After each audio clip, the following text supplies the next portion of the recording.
Hello friends, నేను మీరు Ahmed Pasha. Welcome to the media report. ఈరోజు మనతో పాటు అనలిస్ట్ కేఎస్ ప్రసాద్ గారు ఉన్నారు. ఆయనతో మాట్లాడదాము. సార్ నమస్తే. సార్ నమస్తే అండి. సార్ ముందుగా పవన్ కళ్యాణ్ గారు గత వారం 10 రోజుల నుంచి తెలంగాణలో పవన్ కళ్యాణ్ గారి పేరే మారుమోగుతుంది. తెలంగాణలో జనసేన ఎంట్రీ, తెలంగాణ రాజకీయాల్లో పవన్ కళ్యాణ్ ఎంట్రీ అంటున్నారు. నిజంగా పవన్ కళ్యాణ్ గారి ప్రభావం ఉంటుందా సార్ తెలంగాణ రాజకీయాల్లో? మరి ఇప్పుడు దానికి ఇవాళ జూన్ 2 తెలంగాణ ఆవిర్భావ దినోత్సవం దేనికి జరుపుకోవాలి మనం? నేను ఒక విషయం చెప్తా పాషా గారు, ఆంధ్ర పాలకుల నుంచి విముక్తి పొందడానికి ప్రథమ కారణం తెలంగాణ ఏర్పాటు. తెలంగాణ అనే సమాజానికి ఆంధ్ర పాలకులతో వివక్షకు గురవుతున్నాం అన్న నెపంతో తెలంగాణ ఉద్యమం స్టార్ట్ అయింది. తదనంతర పరిణామాలు ఇవాళ ఆంధ్ర పాలకుల నుంచి తెలంగాణ పరిపాలకుల సంరక్షణలో వాళ్ళు తెలంగాణ ఏర్పడిన తర్వాత మళ్ళీ ఆంధ్ర నుంచి ఎగేసుకొచ్చి మళ్ళీ మా పార్టీలు ఉన్నాయంటే ఈయనకన్నా అపార అనుభవం ఉన్న చంద్రబాబు నాయుడు గారు, లేకపోతే ఒకసారి ముఖ్యమంత్రిగా చేసిన జగన్మోహన్ రెడ్డి గారి కన్నా ఈయన పెద్ద తీసిమార్గాని కాదు. వాళ్ళే 10 సార్లు ఆలోచించి చాలా 2 కళ్ళ సిద్ధాంతం చెప్పిన చంద్రబాబు నాయుడు గారే గమ్మున ఉన్నారు. ఇప్పటిదానికి మన వానాల్లో ఒక తెలంగాణ తెలుగుదేశం అధ్యక్షుడిని ప్రతిష్ఠించలేక 2 టర్ములు బట్టి అధ్యక్షుడు లేకుండా ఉందా? వైఎస్ఆర్సీపీకి ఖమ్మం ఈ పరిసర ప్రాంతాలు విపరీతమైన శ్రేణులు ఉన్నాయి. మన కేటీఆర్ వెళ్ళినప్పుడు వాళ్ళు మాత్రం ఎందుకు గమ్మున ఉన్నారు అనుకుంటున్నారు? మళ్ళీ ఆ ఫ్లేవర్తో ఇక్కడ ఒక బ్రహ్మాండమైన హార్మోనిని డిస్టర్బ్ చేయకూడదని పైపచ్చు ఇక్కడ ఎంతోమంది వేలాది మంది లక్షలాది మంది సెటిలర్స్ ఇక్కడ ప్రశాంతమైన వాతావరణంలో బతుకుతున్నారు. ఇక్కడొచ్చి వీళ్ళు ఉద్ధరించేది లేదు, సచ్చేది లేదు. కోకటపల్లిలో బీజేపీ సహాయ సహకారాలతో నిలబడితే ఏమైందో అందరికీ తెలుసు. అక్కడేం సెటిలర్స్ ఎవరికి తెలియదా? లేకపోతే సుహాసిని గారు ఎవరు, హరికృష్ణ గారు అమ్మాయి తెలుగుదేశం పార్టీ నుంచి నిలబడితేనే దిక్కు దేవం లేదు, పక్కెళ్ళి ఆడుకోని చెప్పారు. దేనికి? అక్కడ వీళ్ళు ఒక్కరితోనూ లేకపోతే 10 మందితోనూ ఏటి అవ్వదన్న విషయం తెలంగాణలో ఉన్న సెటిలర్స్తో సైతం అందరికీ తెలుసు. ఒక మాట అన్నారు లోకేష్ గారు మొన్న మహానాడులోనే.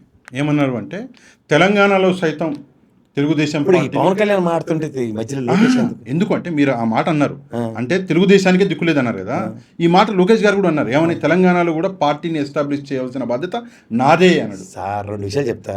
వాళ్ళు ఎప్పటి నుంచి రామారావు గారు చంద్రబాబు నాయుడు గారు గవర్నమెంట్ అక్కడ 2014లో వచ్చిన దగ్గర నుంచి ఇంతో అంతో ప్రతిసారి ఇక్కడ కూర్చోవడం, వారానికి 2 రోజులు ఉంటానని అడావిడి చేసి లాస్ట్కి టిస్కేం ఎక్కడక్కడ సర్దేసుకున్నారు. వాళ్ళ అదృష్టంగా దురదృష్టంగా 2 టర్ములు కేసీఆర్ గారు గవర్నమెంట్. ఏదో రేవంత్ రెడ్డి గారిని చూసుకుని ఏదో 2 సార్లు రామారావు గారి విగ్రహం పెట్టగానే ఇక్కడ రెడీ అనుకుంటే ఇక్కడ ఆల్రెడీ నిన్న పొన్నం ప్రభాకర్ గారు మామూలుగా సినిమా చూపించలే. ఆయన ప్రెస్ మీట్ కనుక చూస్తే ఫస్ట్ థింగ్ గూస్ బంప్స్ వచ్చాయి. నాకు నిజంగా తెలంగాణ పోరాటంలో కాంగ్రెస్ తరఫు నుంచి దెబ్బలు తిని నెక్కచ్చిగా రాష్ట్రం కోసం నిలబడిన వ్యక్తి పొన్నం ప్రభాకర్ ఆ రోజుల్లో. సరే మీరు సో నేను అంటుంది ఏంటంటే ఇవాళ మీకు ఒక పొలిటికల్ వ్యాక్యూమ్ని అలా బీజేపీ వాళ్ళని చిన్నపిల్లలు చేసి ఖమ్మం నల్గొండ లేదు ఆంధ్ర ఫ్లేవర్స్ ఉంటాయి అటపక్క రాష్ట్రం బోర్డర్లు కాబట్టి నేను ఉద్ధరించేస్తానని ఆ భూత కల్పనలతో మనోడు వస్తే మొన్నే లింగలింగం అని వాడు గెలిచారు. కన్సిడరేషన్స్ ఇక్కడ నువ్వు తెలంగాణ ముఖంకి ఆంధ్రప్రదేశ్ ముఖం అంటే ఇక్కడ కేఏ పాలెట్టుడు పార్టీ పెట్టుకుని ఉన్నాడు. 2 రాష్ట్రాలకి నేనే ముఖ్యమంత్రి అయిపోతాను తీసిమార్ కబుర్లు చెప్తుంటే కానీ ఆడుకోని కాసేపు వదిలేరు. ఇట్ డజన్ మీన్ దట్ ఏదో పవన్ కళ్యాణ్ మళ్ళీ వచ్చి అరంగేటం చేసి పార్టీ పెట్టేసి ఫస్ట్ థింగ్ తెలంగాణ ఒక సెంటిమెంట్తో నడుస్తున్న రాజకీయం. ఇక్కడ సెంటిమెంట్ అంటే ఆత్మాభిమానానికి చాలా రెస్పెక్ట్ ఇస్తారు. 11 రోజులు నేను తిండి మానేసాను రాష్ట్ర విభజన అంటే నీకు మొదటి రోజు నుంచి కడుపుమంటే లేదు మీరు అన్న మాట. రెండోది మొన్న రీసెంట్ పాస్ట్లో తెలంగాణ దిష్టి తగిలి అక్కడ కొబ్బరి చెట్లకి డ్యామేజ్ అయింది. ఈ రెండింటికి టాలరెన్స్ ఇక్కడ లేదు. Tolerance is nothing but ignorance. మీరు ఒక మంచి మాట చెప్పారు, తెలంగాణ సెంటిమెంట్ ఒక మంచి మాట చెప్పారు. నేను ఒక విషయం చెప్తాను. సరే ఓకే, పవన్ కళ్యాణ్ అనే వ్యక్తి ఆంధ్రప్రదేశ్ నుంచి తెలంగాణకి వస్తే తెలంగాణ సెంటిమెంట్ డిస్టర్బ్ అవుతుంది అనుకుందాం ఫర్ ఎగ్జాంపుల్. ఇక్కడ ఇంతో అంత కాదు సార్.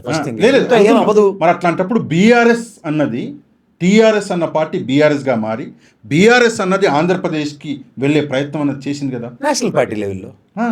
Please understand. తను కూడా నేషనల్ పార్టీ అయితే తప్పే. అవునండి, తను ఉట్టికాకలేనా స్వర్గానికి ఎగిరిందని ముందు అక్కడ ఎగిరి ఉద్ధరించి తెలుగు జనసేన పార్టీ 19 దగ్గర 17-18 స్థానాలు తెలుగుదేశం అడ్జస్ట్మెంట్లో గెలిచింది కాకుండా 3-4తో గెలిచి ఆ లెవెల్ నేషనల్ పార్టీ కబుర్లు చెప్తే ఈ లెవెల్ ఎవరు లేరు. మీరు ఇంటి అనండి ఒప్పుకుంటే. నేను ఇక్కడ ఒకటి చెప్తా, తెలంగాణ ఇవాళ నాకు తెలిసి తెలుగుదేశం వైఎస్ఆర్సీపీ కన్నా ఇతనేం పెద్ద తీస్మార్క్ అని కాదు. Including BJP let nationalistic party కూడా ఇక్కడ దగ్గర చేరకుండా సవతి ట్రీట్మెంటే జనసేన పార్టీకి. ఎక్కడేదో కిషన్ రెడ్డి గారిని కాదని ఇక్కడ ఖమ్మం నల్గొండ అనేదో 4 టపాచబూతులు కబుర్లు చెప్తే ఇక్కడ ఎంటర్టైన్ చేసే సీనే ఉండదు వీళ్ళకి. ఓవరాల్గా ఇక్కడ ఏదో ప్రెజెన్స్ కోసం అర్రులు చాచవలసిన దౌర్భాగ్యం లేదు. రెండోది బీజేపీతో అలానే ముందుకెళ్ళడానికి బీజేపీ నాయకులు ఇక్కడ సిద్ధంగా లేరు. ఇది కానీ మీరు అంటున్నారు నాయకులు సిద్ధంగా లేరని. అరవింద్ గారు ఒక స్టేట్మెంట్ ఇచ్చారు నిన్న. అది చాలా పాజిటివ్ స్టేట్మెంట్ ఇచ్చారు. ఆయన ఇచ్చిన స్టేట్మెంట్ ఉదాహరణకి పొన్నం ప్రభాకర్ గారు ఆయన విమర్శించారు, కవిత గారు విమర్శించారు, రెండు మీరు చూశారు. వాళ్ళతో పాటు మిగతా నాయకులు కొంతమంది విమర్శించారు. కానీ బీజేపీ తరఫున ఎలాంటి విమర్శ రాకపోగా బీజేపీ వాళ్ళు సపోర్టివ్గా పవన్ కళ్యాణ్ అనే వ్యక్తి ఒక సూపర్ స్టార్, ఆయన చాలా సంపాదించుకున్నాడు, ఆయన రాజకీయాల్లో ఈరోజు వచ్చిండు, ప్రజల కోసం వచ్చిండు, ఆయన రావడంలో తప్పే ఉంది అని ఇంకా సపోర్టివ్గా మాట్లాడుతాడు. నేను కూడా చెప్తాను, కాన్స్టిట్యూషనల్ రైట్ ప్రకారం మాట్లాడినా నేను మీరు కూడా లా చదువుకున్నందుకు ఇద్దరు ఒకటే చెప్తాను. నేను ఆ పార్టీ ఇక్కడ ఎస్టాబ్లిష్ అవ్వడానికి హక్కు ఉంది, ఇక్కడ నిలబడే హక్కు ఉంది, ఆయన వాళ్ళ సభలు సమావేశాలు పెట్టుకునే హక్కు కూడా ఉందని చెప్తాను. కానీ కోర్టు హాలిడేస్ ఉన్నాయా లేదా అన్న ప్రాథమిక అవగాహన లేనాడు కూడా ఇవాళ అటక్కమని కోర్టులో వేసామని పకోడీ కబుర్లు చెప్తే ఇనే అంత ఓపిక మీలాటోడుకు ఉండేమో కానీ నాకైతే లేదు. సరే, ఒక చిన్న టెక్నికల్ క్వశ్చన్ అండి. తెలంగాణలో పాత టీడీపీ క్యాడర్ ఎంతో కొంత ఉంది, అంటే పాత టీడీపీ కోసం పనిచేసే అరవింద్ గౌడ్ గారు అరవింద్ గౌడ్ గారు కనబడుతుంది, అంటే పాత క్యాడర్ కొంత ఉంది. ఇది గల్లీలలో ఎక్కడో రోడ్లు, నాకు కూడా తెలిసిన వాళ్ళు కొంతమంది ఉన్నారు. ఈ రోజు కూడా వాళ్ళకి టీడీపీ అంటే వాళ్ళకి ఈ రోజు కూడా ప్రాణం కొట్టుకుంటుంది. ఒక టీడీపీ పాత క్యాడర్, నెక్స్ట్ బీజేపీ కొత్త క్యాడర్, బీజేపీ కొత్తగా ఇక్కడ డెవలప్ అవుతుంది కొత్త క్యాడర్. మూడోది పవన్ కళ్యాణ్కి ఉన్నటువంటి ఒక ఒక ఒక చరిజ్మా, అంటే యాజ్ ఏ హీరోగా ఒక సినిమా స్టార్గా. ఈ మూడు కలిస్తే ఎంతో కొంత సీట్లు రావా పవన్ కళ్యాణ్ గారికి ఇక్కడ పోటీ చేస్తే? అవకాశం ఉందా లేదా? సార్ మళ్ళీ మీరు రామాయణవంతమైన రాముడికి సీత వద్దని ఎప్పుడు అడగండి సార్, చాలా దైత్యంగా ఉంటుంది. ఎందుకంటే ఇక్కడ పవన్ కళ్యాణ్ అన్నాడు కూటమిలో ఏడుస్తున్నాడు అనే విషయం ప్రపంచానికి జరిగిన విషయం. కూటమిలో అంటే ఎన్డీఏ కూటమిలో పార్ట్ అండ్ పార్సల్స్ అని కూడా తెలుసు. ఎన్డీఏ కూటమిలో గెలిచిన పవన్ కళ్యాణ్కి ఇక్కడ మొన్న ఎలక్షన్స్ బీజేపీతో ఎలానే ర్యాలీ వెళ్ళాడు? ఎక్కడ? ఇక్కడ మనం జరిగిన corporation elections, municipal elections, sarpanch elections సమానం కావాలి. అంటే ఏ కార్పొరేషన్ అంటున్నారు మీరు? మొన్న ఇక్కడ జరిగిన హైదరాబాద్ కాకుండా మిగిలిన చోట అవును వెళ్ళారు. బీజేపీ వాడు ఏమైనా శంకనెత్తుకుని తిరిగాడా? లేదు. చంద్రబాబు గారు అంటే ఈయన వికలాంగుల కోటలో శంకనెత్తుకుని తిరుగుతున్నాడు అక్కడ. ఇక్కడ వీళ్ళు ఏమైనా ఎత్తుకున్నారా? కిషన్ రెడ్డి గారు కానీ లేదా రామచంద్రరావు గారు కానీ? ఆయన సపరేట్గానే ఉన్నాడు. అందుచేత ఎందుకు ఈ దిక్కుమాల ఓవర్ యాక్షన్? మీరు ఏటేటి మిగిలిపోయిన తెలుగుదేశం ఏంటి? మొదటిసారి 18 సీట్లు గెలిచారు రాష్ట్ర విభజన అనంతరం, రెండోసారి 2 సీట్లు గెలిచారు. నేషనల్ పార్టీ హోదా ఇంకా సస్టైన్ అయ్యి ఉంది వాళ్ళకి. అలాంటి దగ్గర కూడా వాళ్ళే 10 అడుగులు వెనక్కేస్తే ఏటుందని వచ్చేస్తాడు ఇక్కడ సినిమా చరిష్మా. ఏంటి సినిమా ఉన్నాను ఒక నిమిషం, సినిమా చరిష్మా అలా అనగారు, లేకపోతే ఈయన ఎవడు సార్? అసలు ఏంది అసలు ఈయనకున్నది? ఈ మధ్య రీసెంట్గా సినిమా చరిష్మా అని అలాగ విజయ్ గారిని చూసి ఏడ్చుకుంటూ కొత్తగా మొదలెట్టిన దరిద్రం ఇది.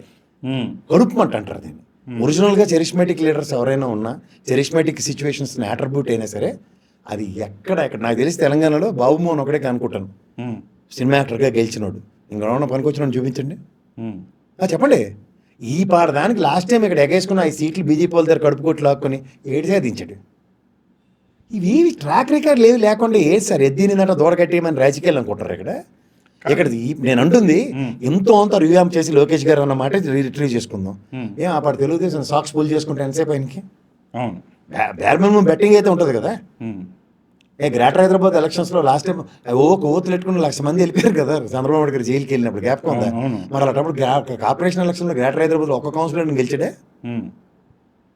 ఇవి ట్రాక్ రికార్డ్స్ అండి. ఇక్కడ ఏంటంటే ఒక సిచ్యువేషను ఒక దానికి అనుసంధానించుకొని 10-12 ఏళ్ళు బట్టి ఉన్న దగ్గర ఆ బడబాగ్ని ఇంకా తగ్గకుండా మళ్ళీ ఆంధ్ర వాళ్ళందరూ లైన్ కట్టుకొచ్చేస్తాం, ముందు పవన్ కళ్యాణ్ ఎక్స్పెరిమెంట్ మాడ్యూల్ వేస్తామంటే ఇక్కడ ఎవరు ఎరుబాగులో లేరు. అంటే మోదీ గారు మొన్న వచ్చి ఒక మాట అన్నారు, ఏమని అంటే ఈసారి తెలంగాణ మేము కొట్టబోతున్నాము, తెలంగాణలో గెలవబోతున్నాం. ఆయన ఆ మాట అనడము, ఆయన ఆ మాట అన్న కొద్ది రోజులకి అంటే ఒక ప్లానింగ్ ప్రకారం పవన్ కళ్యాణ్ గారి మీద తెలంగాణలో విమర్శలు చేయించి పవన్ కళ్యాణ్ ఇక్కడికి రప్పించి, అంటే ఇదంతా ఎందుకో ఒక స్క్రిప్ట్ ప్రకారం అవుతుందేమో అనిపిస్తుంది నాకు. స్క్రిప్ట్ కాదు సార్. ఫస్ట్ ఇక్కడికి చదువు సంజయ్ ఉండి కాస్త తెలివితేటలు ఏడిస్తే మీరు స్క్రిప్ట్ అనేది జస్టిఫై అవుతుంది. ఇతనికి సగం తెలివితేటలు సగం అర్థం కాదు. ఫస్ట్ థింగ్ ఏంటంటే మీకు ర్యాపిడెక్స్ ఇంగ్లీష్ గురించి 1,00,000 సార్లు చెప్తాను నేను. వాడు ఇంగ్లీష్ మాట్లాడడం నేర్పుతాడు, అవతల మాట్లాడేది నీకు అర్థం అవడం నేర్పడు. ఇది మీకు తెలుసా? ఏంటి ర్యాపిడెక్స్ ఇంగ్లీష్ అంటే? ఇంగ్లీష్ మాట్లాడడం నేర్పుతాడు కానీ ఇంగ్లీష్ అర్థం చేసుకోవడం నేర్పడు వాడు. అవునా కదా? మీరు అనొచ్చు అవతల అడిగిన ప్రశ్నలు అంటే అది ప్రియాంబుల్లో వాట్స్ యువర్ నేమ్ అనగానే మంచి లక్ష్మిలో నోరు తిప్పేసి ఇంగ్లీష్లో చెప్పవచ్చు. అప్పటిదానికి నీకు ఇంగ్లీష్ వచ్చినట్టు కాదు. ఇక్కడ నీకు మోడీ గారికే సగం బాధ, ఆ ప్రాంప్టర్ లేని ఆయన చెప్పలేడు. ఆయన చెప్పింది ఈయనకి అర్థం అవ్వాలంటే ఈయనకి హిందీ ఇంగ్లీష్ మీద అనవసరమైన పట్టు కావాలి. అవన్నీ జరుగుతాయా? ఓకే.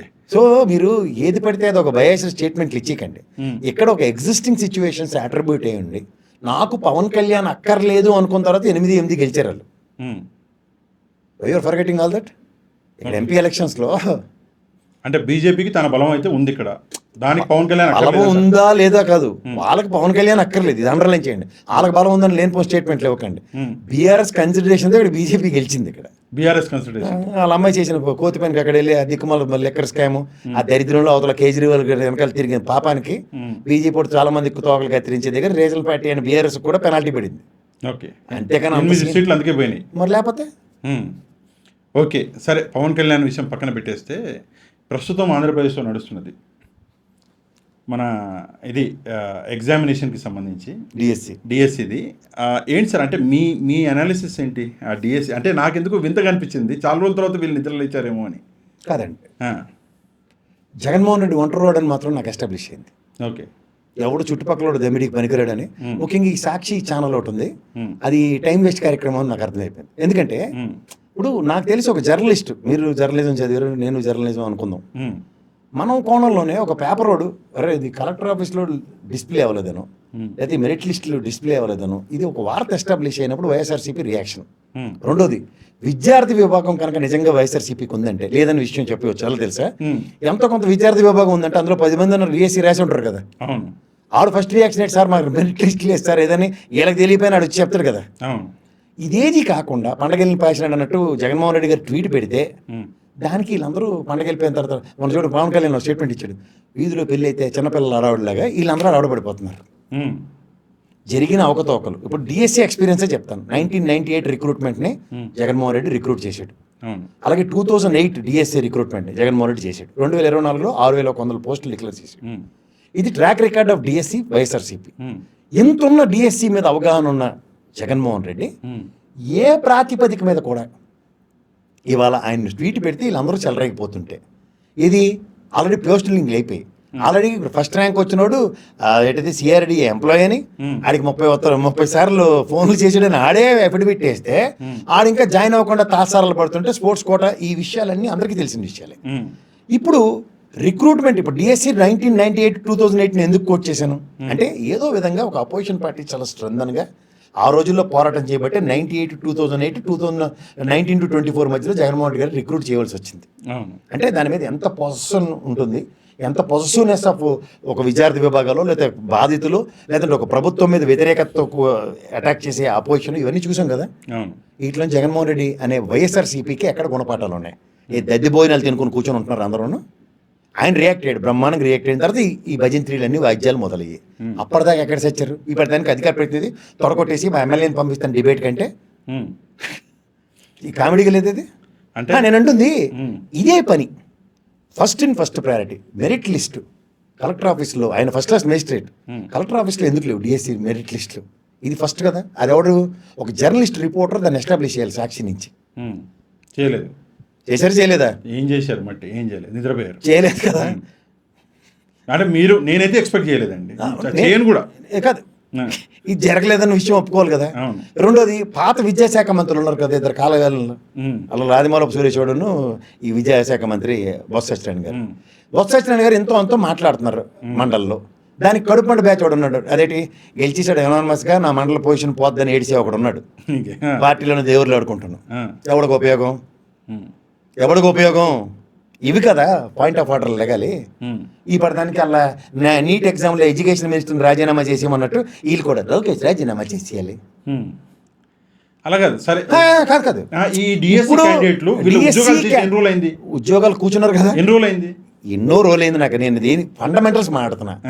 డిఎస్సీ ఆస్పెక్ట్లో ఎంత లేజీగా పార్టీకి సంబంధించిన పేపరు ఛానల్ ఎలా ఏడిసి దీని మీద ప్రక్షాళన కావాలో వద్దా? నిజంగా జగన్మోహన్ రెడ్డి గారు రియాక్ట్ అయ్యారు, సూపర్. అన్ని సర్వం తానే చూసుకోవాలా. అలా ఇప్పుడు పేపర్లో దరిద్రుడు పోయాడంటే ఇంకా దరిద్రులు ఉన్నారని అర్థమా? ప్రెస్ మీట్ పెట్టించడం కాదు కదా, పాతవన్నీ అందరి దగ్గర కలెక్ట్ చేసి సార్ అయిపోయిన తర్వాత సార్ మీరు ఇంక వాయించండి అని వాయిద్యం వాయించడం కాదు కదా. అంటే నిన్న పెద్ద ధర్నాలు కూడా చేశారు. ఇప్పుడు జగన్మోహన్ రెడ్డి గారు ట్వీట్ పెట్టిన తర్వాత ఈ ఏడుపంతా ముందు నుంచి ఏడిస్తే ఓకే. కానీ ఒకవైపు ప్రొసీజరల్ డీవియేషన్స్ ఎన్ని జరిగాయి? ఒకటి, స్పోర్ట్స్ కోటాలో అన్యాక్రాంతంగా జాబులు రావడం. స్టూడెంట్స్ వింగ్ ఉంటే సార్ మా కడుపు కొట్టేశాడు సార్ ఆడికి వచ్చిందని చెప్పుందరు కదా. అంటే స్టూడెంట్స్ వింగ్ లేదని ఒప్పుకుంటున్నారా? అంటే మనం చెప్పకూడదు, భలేవారు మీరు చెప్పకూడదు, నేను చెప్పకూడదు. మనం చెప్తే మనం శత్రువులు అయిపోతాం. శత్రువులు అయితే చావమనండి, ఎందులో పడి చావమనండి. ఇప్పటిదాకా తిట్టి చచ్చారు కదా యువతల వాళ్ళు, ఇప్పుడు వీళ్ళు కూడా తిట్టి చేస్తారు, చావనండి. ముందు సిగ్గనది వచ్చి వస్తుంది కదా. రాస్తారు భలేవారు. అరే ఎందుకు రాలే? ఇవాళ అమరావతి రైతులు వెళ్ళి కలిసారా లేదు జగన్మోహన్ రెడ్డి చెప్పండి? ఎన్ని రోజుల నుంచి మనం మొత్తుకుంటున్నాం. కలిసారా లేదా? కలిసారు. ఇదే ఏడుపు ముందు నుంచి ఏడిస్తే నేను అప్పుడు కూడా ఎలాంటి క్లూ ఇచ్చాను. ఆ వడ్డే శోభనేశ్వరరావు గారిని మా కోదండరామ్ గారిలో వాడుకుని ఉంటే తెలంగాణ ఉద్యమంలో, ఇవాళ తెలుగుదేశం మాత్రం ఏడు చేసింది సార్. మొదటి రోజు చంద్రబాబు గారు వాళ్ళ భార్య గారు ఇద్దరు గాజులు ఇచ్చుకుని దండాలు పెట్టుకుని తిరిగి తర్వాత అంతా జేసీ మీద వదిలేశారు కదా. అదే కదా కొంప ముంచింది వైఎస్ఆర్సీపీకి. అమరావతి ఉద్యమమే కదా one of the flaw. Guntur Vijayawada ఎత్తుపోవడానికి కారణం అదే కదా, వన్ ఆఫ్ ద బిగ్గెస్ట్. ఇప్పుడు ఏం చేస్తున్నారు దద్ది బ్యాచ్ గారు, ఇద్దరు గుదిబండల ఎమ్మెల్సీలు ఉన్నారు కదా లోపల. అమరావతి రైతులతో కొలాబరేషన్ చేసుకుని ఈ రోజు దాకా గుడ్డుగూరానికి వెళ్తూ అవుతారు 2 ఏళ్ళు బట్టి. నారాయణ చేస్తున్న దాష్టికాలు కనబడవా? ఇంకోళ్ళు ఇద్దరు ఉన్నారు అన్నాడు, ధర్మాన్ ప్రసాద్ అన్నదమ్ములు ఇద్దరు పంచుకున్నారు కదా. ముందు రెవెన్యూ మినిస్టర్ అయ్యాడు, తర్వాత ఈ అన్న ఎత్తుకెళ్ళిపోయాడు కదా. వీళ్ళిద్దరికి సిఆర్డీ చట్టం మీద అవగాహన లేదు. జగన్మోహన్ రెడ్డిని నిలబెట్టి కోదండ వేయించండి వాళ్ళకి. ఎందుకంటే సిఆర్డీఏలో నిజంగా ఇన్ని ఫ్లాస్ ఉన్నాయి కాబట్టి నేను అమరావతి కట్టడానికి ముందుకు వెళ్ళట్లేదండి. ఎంత కష్టపడి కట్టిన అద్దె భవనాల కింద ఉంది అమరావతి క్లాజులు మార్చడానికి ఒక్క మాట చెప్పుంటే వీళ్ళు బొత్స సత్యనారాయణ గారిని వీళ్ళందరూ వాళ్ళకి ఎవడ మీద కడుపు మంటలను అందరినీ పంపించి శ్మశానాలు తొక్క తోటకూరలను మాట్లాడించారు. ఒక విషయం అవునండి, మీరు విషయాలు దాటవేయకండి. ఇట్లాంటి ఫ్లాస్ అన్ని పెట్టుకుని ఎంత అథెంటికేటివ్గా చెప్పొచ్చు జగన్మోహన్ రెడ్డి. మీరు ఎందుకు గాబరా పడుతున్నారు? ఇక్కడ ఎంత ల్యాండ్ అన్యాయంగా తీసుకున్నారు మీ దగ్గర. పైపచ్చు నారాయణ మీద చంద్రబాబు నాయుడు మీద ఔటర్ రింగ్ రోడ్ కేసులు అని చెప్పి జైళ్ళు కేసులు అని చెప్పుకుని తిరుగుతున్నారు. కానీ నిజమైన లొసుకులు ఎందుకు ఎస్టాబ్లిష్ చేయలే? అరే మీకు ఈ ప్లాట్లు కొట్టి మేము ఇద్దామన్నా ఈ పరిస్థితుల్లో బెనామీగాలు ఎక్కువ ఉన్నారు. ఆ బెనామీగాలు చిస్తా ఇది మీరు ఒరిజినల్ లిస్ట్ ఇది నా ప్రకారం. అసైన్ ల్యాండ్లో కూడా ఒరిజినలే కదా. కానీ ఇక్కడ మీ నెత్తికి ఇటు బెనామీగాడు ఉన్నాడా లేదా? వాళ్ళిద్దరిని కన్ఫ్రంటేషన్ ఎంతసేపు అండి?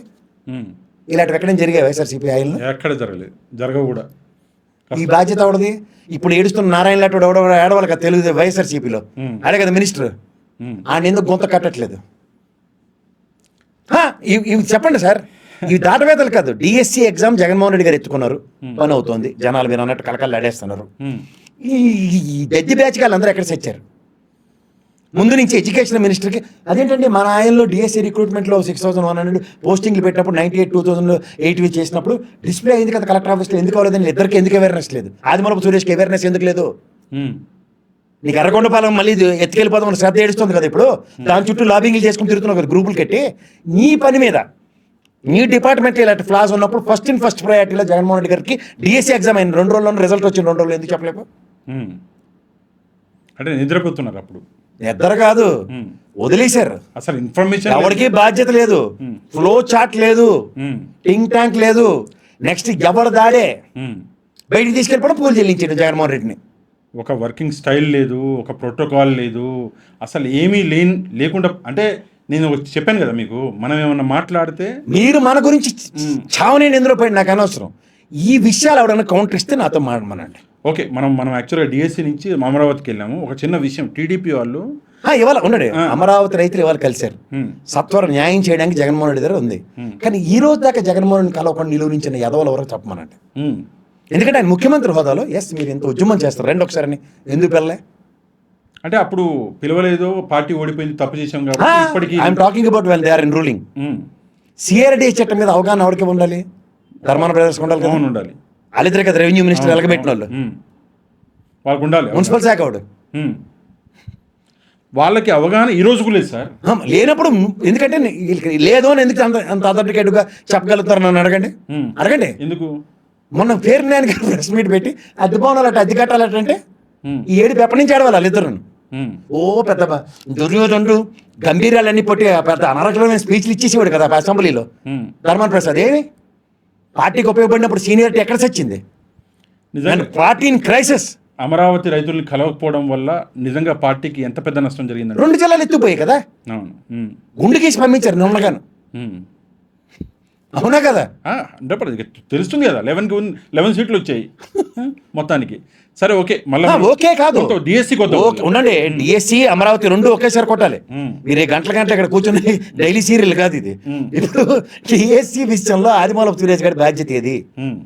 నీకు ఎర్రగొండపాలెం మీద ఇప్పుడు ఎందుకు శ్రద్ధ? నీకు ఇంకోటి తగలెట్టారు కదా, అక్కడ ఏడవడం మనిషి అక్కడ ఎందుకు చేస్తున్నావు? ఇక్కడ ఈ దైత్యానికి తోడు ఈ విషయాలు ఎందుకు వదిలి జగన్ సార్కి ఎందుకు చెప్పలేదు? ఇది కదా నువ్వు ఫస్ట్ ఫండమెంటల్. కలెక్టర్ ఆఫీసులో పబ్లిసిటీ అవ్వట్లేదంటే ఇక్కడ నిన్ను ఉద్ధరించడానికి ధనంజయ రెడ్డి అక్కడ కాల మధ్యలో తిరుగుతుంటాడు కదా, అయ్యే కలెక్టర్ హోదాయే కదా, కలెక్టరేనా ఐఏఎస్ అనే కదా. అవును ఐఏఎస్. కలెక్టర్ ఆఫీస్లో ఎందుకు డిస్ప్లే అవుతుంది? ఫస్ట్ ఫండమెంటల్ ఎందుకు ఇవ్వలేదు ఆయన? దేనికి ఇక్కడ దద్దిపోయిన వెళ్తాను రోజును? అంటే ఫస్ట్ ఆఫ్ ఆల్ వాళ్ళకి ఇన్ఫర్మేషన్ లేదు. అలా బోరుకుంటాడు తిరుపతి అంతా మంటెట్టించిపోయాడు ధర్మారెడ్డి. రాష్ట్రంలో ప్రతి ప్రజకి తిరుమలతో కనెక్టివిటీ ఉంటుంది, అందరూ మంటకి ఈ నుంచి అని అదంతా భ్రష్టు పట్టిపోయింది. ఈ లాక్డౌన్ ధనంజయ రెడ్డి ఇదే పని చేశాడు. ఏంటి కారణం? ఏ దిక్కుమాల కోర్టు ఆపరేషన్లు నడుస్తున్నాయి? వీళ్ళకి స్మార్ట్ ఎక్స్క్యూజ్ ఏంటి చేసిన వీళ్ళు అడ్డమైన చెత్త చేయడం అంతా ఆయనోడు సజ్జల రామకృష్ణారెడ్డి గారి మీద తోసేసి ఆ సజ్జల నుంచేనండి ఇదంతా అని తప్పించుకొని పోవడం అలవాటు అయిపోయింది వీళ్ళకి. అవునా కదా? అవును. స్మార్ట్ ఎక్స్క్యూజ్ ప్రతిదీ సజ్జల రామకృష్ణారెడ్డి పెట్టేస్తారు. ఎందుకు సార్ మనం ఏ క్వశ్చన్ అడిగినా కూడా ఆయన చెప్పాము రాలేదు కాదు. ఈ ఆదిమూలపు సిరేజ్ ఎర్రగొండపాలెం కితకితలంతా తెలుసు, లోడు పోవడం తెలుసు, కాళ్ళు పెట్టుకోవడం తెలుసు. ఇది చెప్పకపోవడం ఏమంది? ధనుంజయ రెడ్డి ఒక కలెక్టర్గా ఐఏఎస్ గా నీకు వచ్చిన బాధ ఏంటి చెప్పకపోవడానికి? డిఎస్సీలు ఎందుకు డిస్ప్లే అవ్వలేదు? 30 ఏళ్ళ అనుభవమే కదా. ఫస్ట్ ఇన్ఫర్మేషన్ వాళ్ళకే ఉండాలి. డిఎస్సీ డిస్ప్లే అవ్వలేదు సార్ అంటే కదా అప్పుడే పాపం ట్వీట్ చేసి ఉంది కదా జగన్మోహన్ రెడ్డి గారు. ఏం సర్కార్ ఎక్స్ప్రెస్ ఎందుకు ఎంత డిలే? ఏం 9-10 నెలలు డిలే అంతే. ఎందుకు ఎంత డిలే?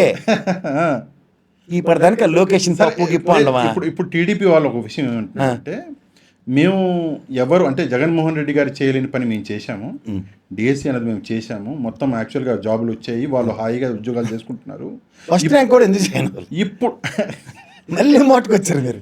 అది 30 సార్లు ఫోన్ చేయడం. మనం ఈ రోజు టీవీలో చాలా విషయాలు చూడాలి. అంటే నేను సాక్షి గురించి చెప్పట్లేదు, చూపించడేమో కానీ మామూలుగా నేను జనరలైజ్ చేసి చెప్తున్నా. తండ్రి చనిపోయిన తర్వాత కూడా ఏడ్చుకుంటూ పరిగెట్టి ఎగ్జామ్ రాసి వచ్చిన పిల్లల కథలు చూసాం మనం. చూసాం. అలాంటి దగ్గర వీడికి ఉద్యోగం వస్తే 30 సార్లు ఫోన్ చేస్తే పోతారు. ఈ ఫ్లాస్ని అడ్రస్ చేయలేరండి. చాలా లేటుగా నడుస్తుంది పార్టీ, అందులో డౌట్ ఏం లేదు. అది కూడా మీరు ఇందాక చెప్పినట్టు ఆయన ట్వీట్ చేస్తే కానీ వీళ్ళు నిద్రలేదు. ఇదే అమరావతి రైతుల విషయంలో అదే ఇప్పుడు 34,000 ఎకరాల పాపం రైతులు ఇచ్చారు. దాంట్లో వీళ్ళు ఎందులోనూ పడి చచ్చారు, ఎవరికి లేదు. ఆ కరకట్ల ల్యాండ్లో 54 కొత్తగా ఎత్తేస్తుంది. అక్కడ రైతులు ఆల్రెడీ నిరసనలు తెలియజేస్తున్నారు. పైపొచ్చి వడ్డే సోమనేశ్వరరావు గారు అనే పెద్ద మనిషి వెళ్తున్నాడు. వీళ్ళు ఎక్కడ తెచ్చారు? వైఎస్ఆర్సీపీ వాడు ఒక పిలుపు ఎందుకు ఇవ్వలేకపోతున్నాడు? అరే మనం కూడా వెళ్ళి సంఘీభావాలు ప్రకటిద్దాం వాళ్ళకి. అంటే ఇన్ని రోజులు అధికారంలో ఉండి పట్టించుకోకపోకుండా ఉండి ఇప్పుడు ఏదో ప్రేమ వచ్చినట్టు వెళ్తే మరి ప్రజలు ఏమన్నా యాక్సెప్ట్ చేస్తారా? మళ్ళీ విమర్శలు వస్తాయా? బాగా చెప్పారండి, చాలా మంచి బ్రహ్మాండంగా చెప్పారు. మరి అప్పటిదానికి అమరావతిలో మేము ఏటి చేయలేదు కాబట్టి అమరావతిని ఇలా అమలు చేసాం. మన ఎలక్షన్ నిలబడ్డా మనిషిరా? నిలబడ్డారా లేదా? నిలబడ్డారు. నిలబడ్డారని మీరే చెప్తున్నారు. విజయవాడ గుంటూరు రెండిట్లో నిలబడ్డారు. మరి అప్పుడు లేని దరిద్రం ఇప్పుడు ఎందుకు వచ్చింది? అంటే అల్టిమేట్గా మీరు అమరావతి రైతుల్ని కలవకపోతే నష్టం మీదే. ఇప్పుడు వాళ్ళు వచ్చారండి, రేపటి నుంచి వైఎస్ఆర్సీపీ భుజాన్ని ఎత్తుకోవాల్సిన బాధ్యత ఉంది. 3 ఏళ్ళు ఉంది మీకు. లాస్ట్ టైం అమరావతి ఉద్యమే సినిమా చూపించింది. ప్రతి సినిమా వాళ్ళకి చూపించండి. లేదు సార్, అంత ఆలోచన ఉంటే నిజం చెప్తున్నా కదా సార్. అంటే మీరు ఇవాళ ఇంకో మాట చెప్పారు రైతులకి. ఆయన చౌదరి గారు వెళ్ళారు, ఆయనకి చెప్పారు మీకు వెనక్కి రాగానే గవర్నమెంట్ వస్తే భూములు వెనక్కి ఇస్తాను. ఇంట్లో నారాయణ పొక్కల రేసి దున్నేస్తే వ్యవసాయ యోగ్యం కాకుండా చేసి తగలడ్డాడు కదా అదంతా. ఇప్పుడు మెయిన్ ప్రాబ్లం ఏంటి? 34,000 ఎకరాలు ఏదైతే రైతులు ఇచ్చారో తిరిగి ఇచ్చేద్దాం అనేది వ్యవసాయ క్షేత్రాలు కాకుండా పోయాయి కదా. అవును. ఎంత ఆపర్చునిటీ అండి. ఇరిగేషన్ శాఖ మంత్రులు వీళ్ళందరూ అలర్ట్ ఉంటే జగన్మోహన్ రెడ్డి గారు ఆయనలో, అరే బాబు ఈ రిజర్వాయర్లు కట్టకుండా ఈ నీళ్లు ఫ్లడ్ ఆపలేకపోతాను, అందుకని కన్స్ట్రక్షన్ చేయలేకపోతున్నాం, అర్థం చేసుకుంటారు. రిజర్వాయర్లు మేము ప్రణాళిక పెట్టుకోలేదు, మేము నెక్స్ట్ బడ్జెట్లో అయినా సరే మా గవర్నమెంట్లో టాప్ ప్రయారిటీ ఇస్తాము. అందుకే లెజిస్లేటివ్ క్యాపిటల్ కింద ఎగ్జిస్టింగ్ ఏవైతే ఉన్నాయో అన్నీ చెప్పుకోవడానికి మీకు తీసుకున్న వెసులుబాటు ఇది. వేరే డెవలప్మెంట్ అంటారా? దీనికి ఏం చేయాలో మేము ఆలోచిస్తున్నాం. బృహత్తర కార్యక్రమం ఉంది, మీకు బ్రహ్మాండంగా దీన్ని సేఫ్ గార్డ్ చేస్తాం. మీకు ఆల్రెడీ మీరు ఇచ్చిన రైతులకి కౌలు ఆల్రెడీ మేమే పెంచి మీకు ఇస్తున్నాం కాబట్టి ఇలా చేస్తామని చెప్పేయడానికి ఒళ్ళు పోయికాలలో నోరుని పడిపోయా. ఓ డెలిగేషన్ ఆఫ్ మినిస్టర్స్ వేయలేరండి. ప్రతి జగన్మోహన్ రెడ్డి ఎక్కర్లేదు, ఒక 5 మినిస్టర్లు వేసి ఈ ధర్మాన ప్రసాద్తో ఉపద్గత అనిపించలేరా? ఇంత తింటాడు కదా దద్ది భోజనం. కాదు, నాకు మండిపోతుంది ఈ విషయాల్లో. ఇప్పుడు నీకు ఫెయిల్యూర్ ఎక్కడుంది? నీ దగ్గరే ఫెయిల్యూర్ ఉంది, నీ టెరిటరీ మెజరబుల్ ఫెయిల్యూర్. ఎందుకంటే సిఆర్డీ మీద అవగాహన లేక జగన్మోహన్ రెడ్డి గారికి అప్డేట్ చేయలేదు. ధర్మన్న గారు ఎవడైనా అవునండి, ధర్మానం అయితే బుచ్చి అవునండి, ఎల్ఐ అవునండి, నాకు అనవసరం. When it comes to education system నీ దగ్గర ఎర్రగొండపాలెం మీద శ్రద్ధ చూపిస్తున్న ఈ ఆదిమూలపు సురేష్ లాంటి ఎందుకు చెప్పట్లే? మీరు అప్పటి నుంచి ఇదే మాట చెప్తున్నారు కాబట్టి ఒక ప్రశ్న ఎర్రగొండపాలెం గురించి కూడా అడుగుతాను. ఆదిమూలపు గారి స్టోరీ అది ఏంది, ఎందుకు శ్రద్ధ చూపిస్తున్నారు ఒకసారి చెప్పండి మనలో కూడా. అది పులివెందుల ఎర్రగొండపాలెంలో ఆల్రెడీ ఉన్నాడు ఒక క్యాండిడేట్, గెలిచినోడు గెలిచినోడు ఉన్నాడు. ఇది చేసిన దైత్యం అంతా చీపురెట్టి తుడిచి కడిగి తగలబెట్టుకుని డబ్బులని తగలబెట్టి నొన్న ఆల్రెడీ నాలుగే బట్టపొర్ర ఇంకా మొత్తం నొన్న గుండె కూర్చున్నాడు ఆయన. ఏంటంటే అది పులివెందుల తర్వాత అంత కంచుకోటండి వైఎస్ఆర్సీపీకి. అది కాంగ్రెస్ తెలుగుదేశం ఎప్పుడు గెలదు ముద్దంతా లేదు ఎర్రగొండపాలెం.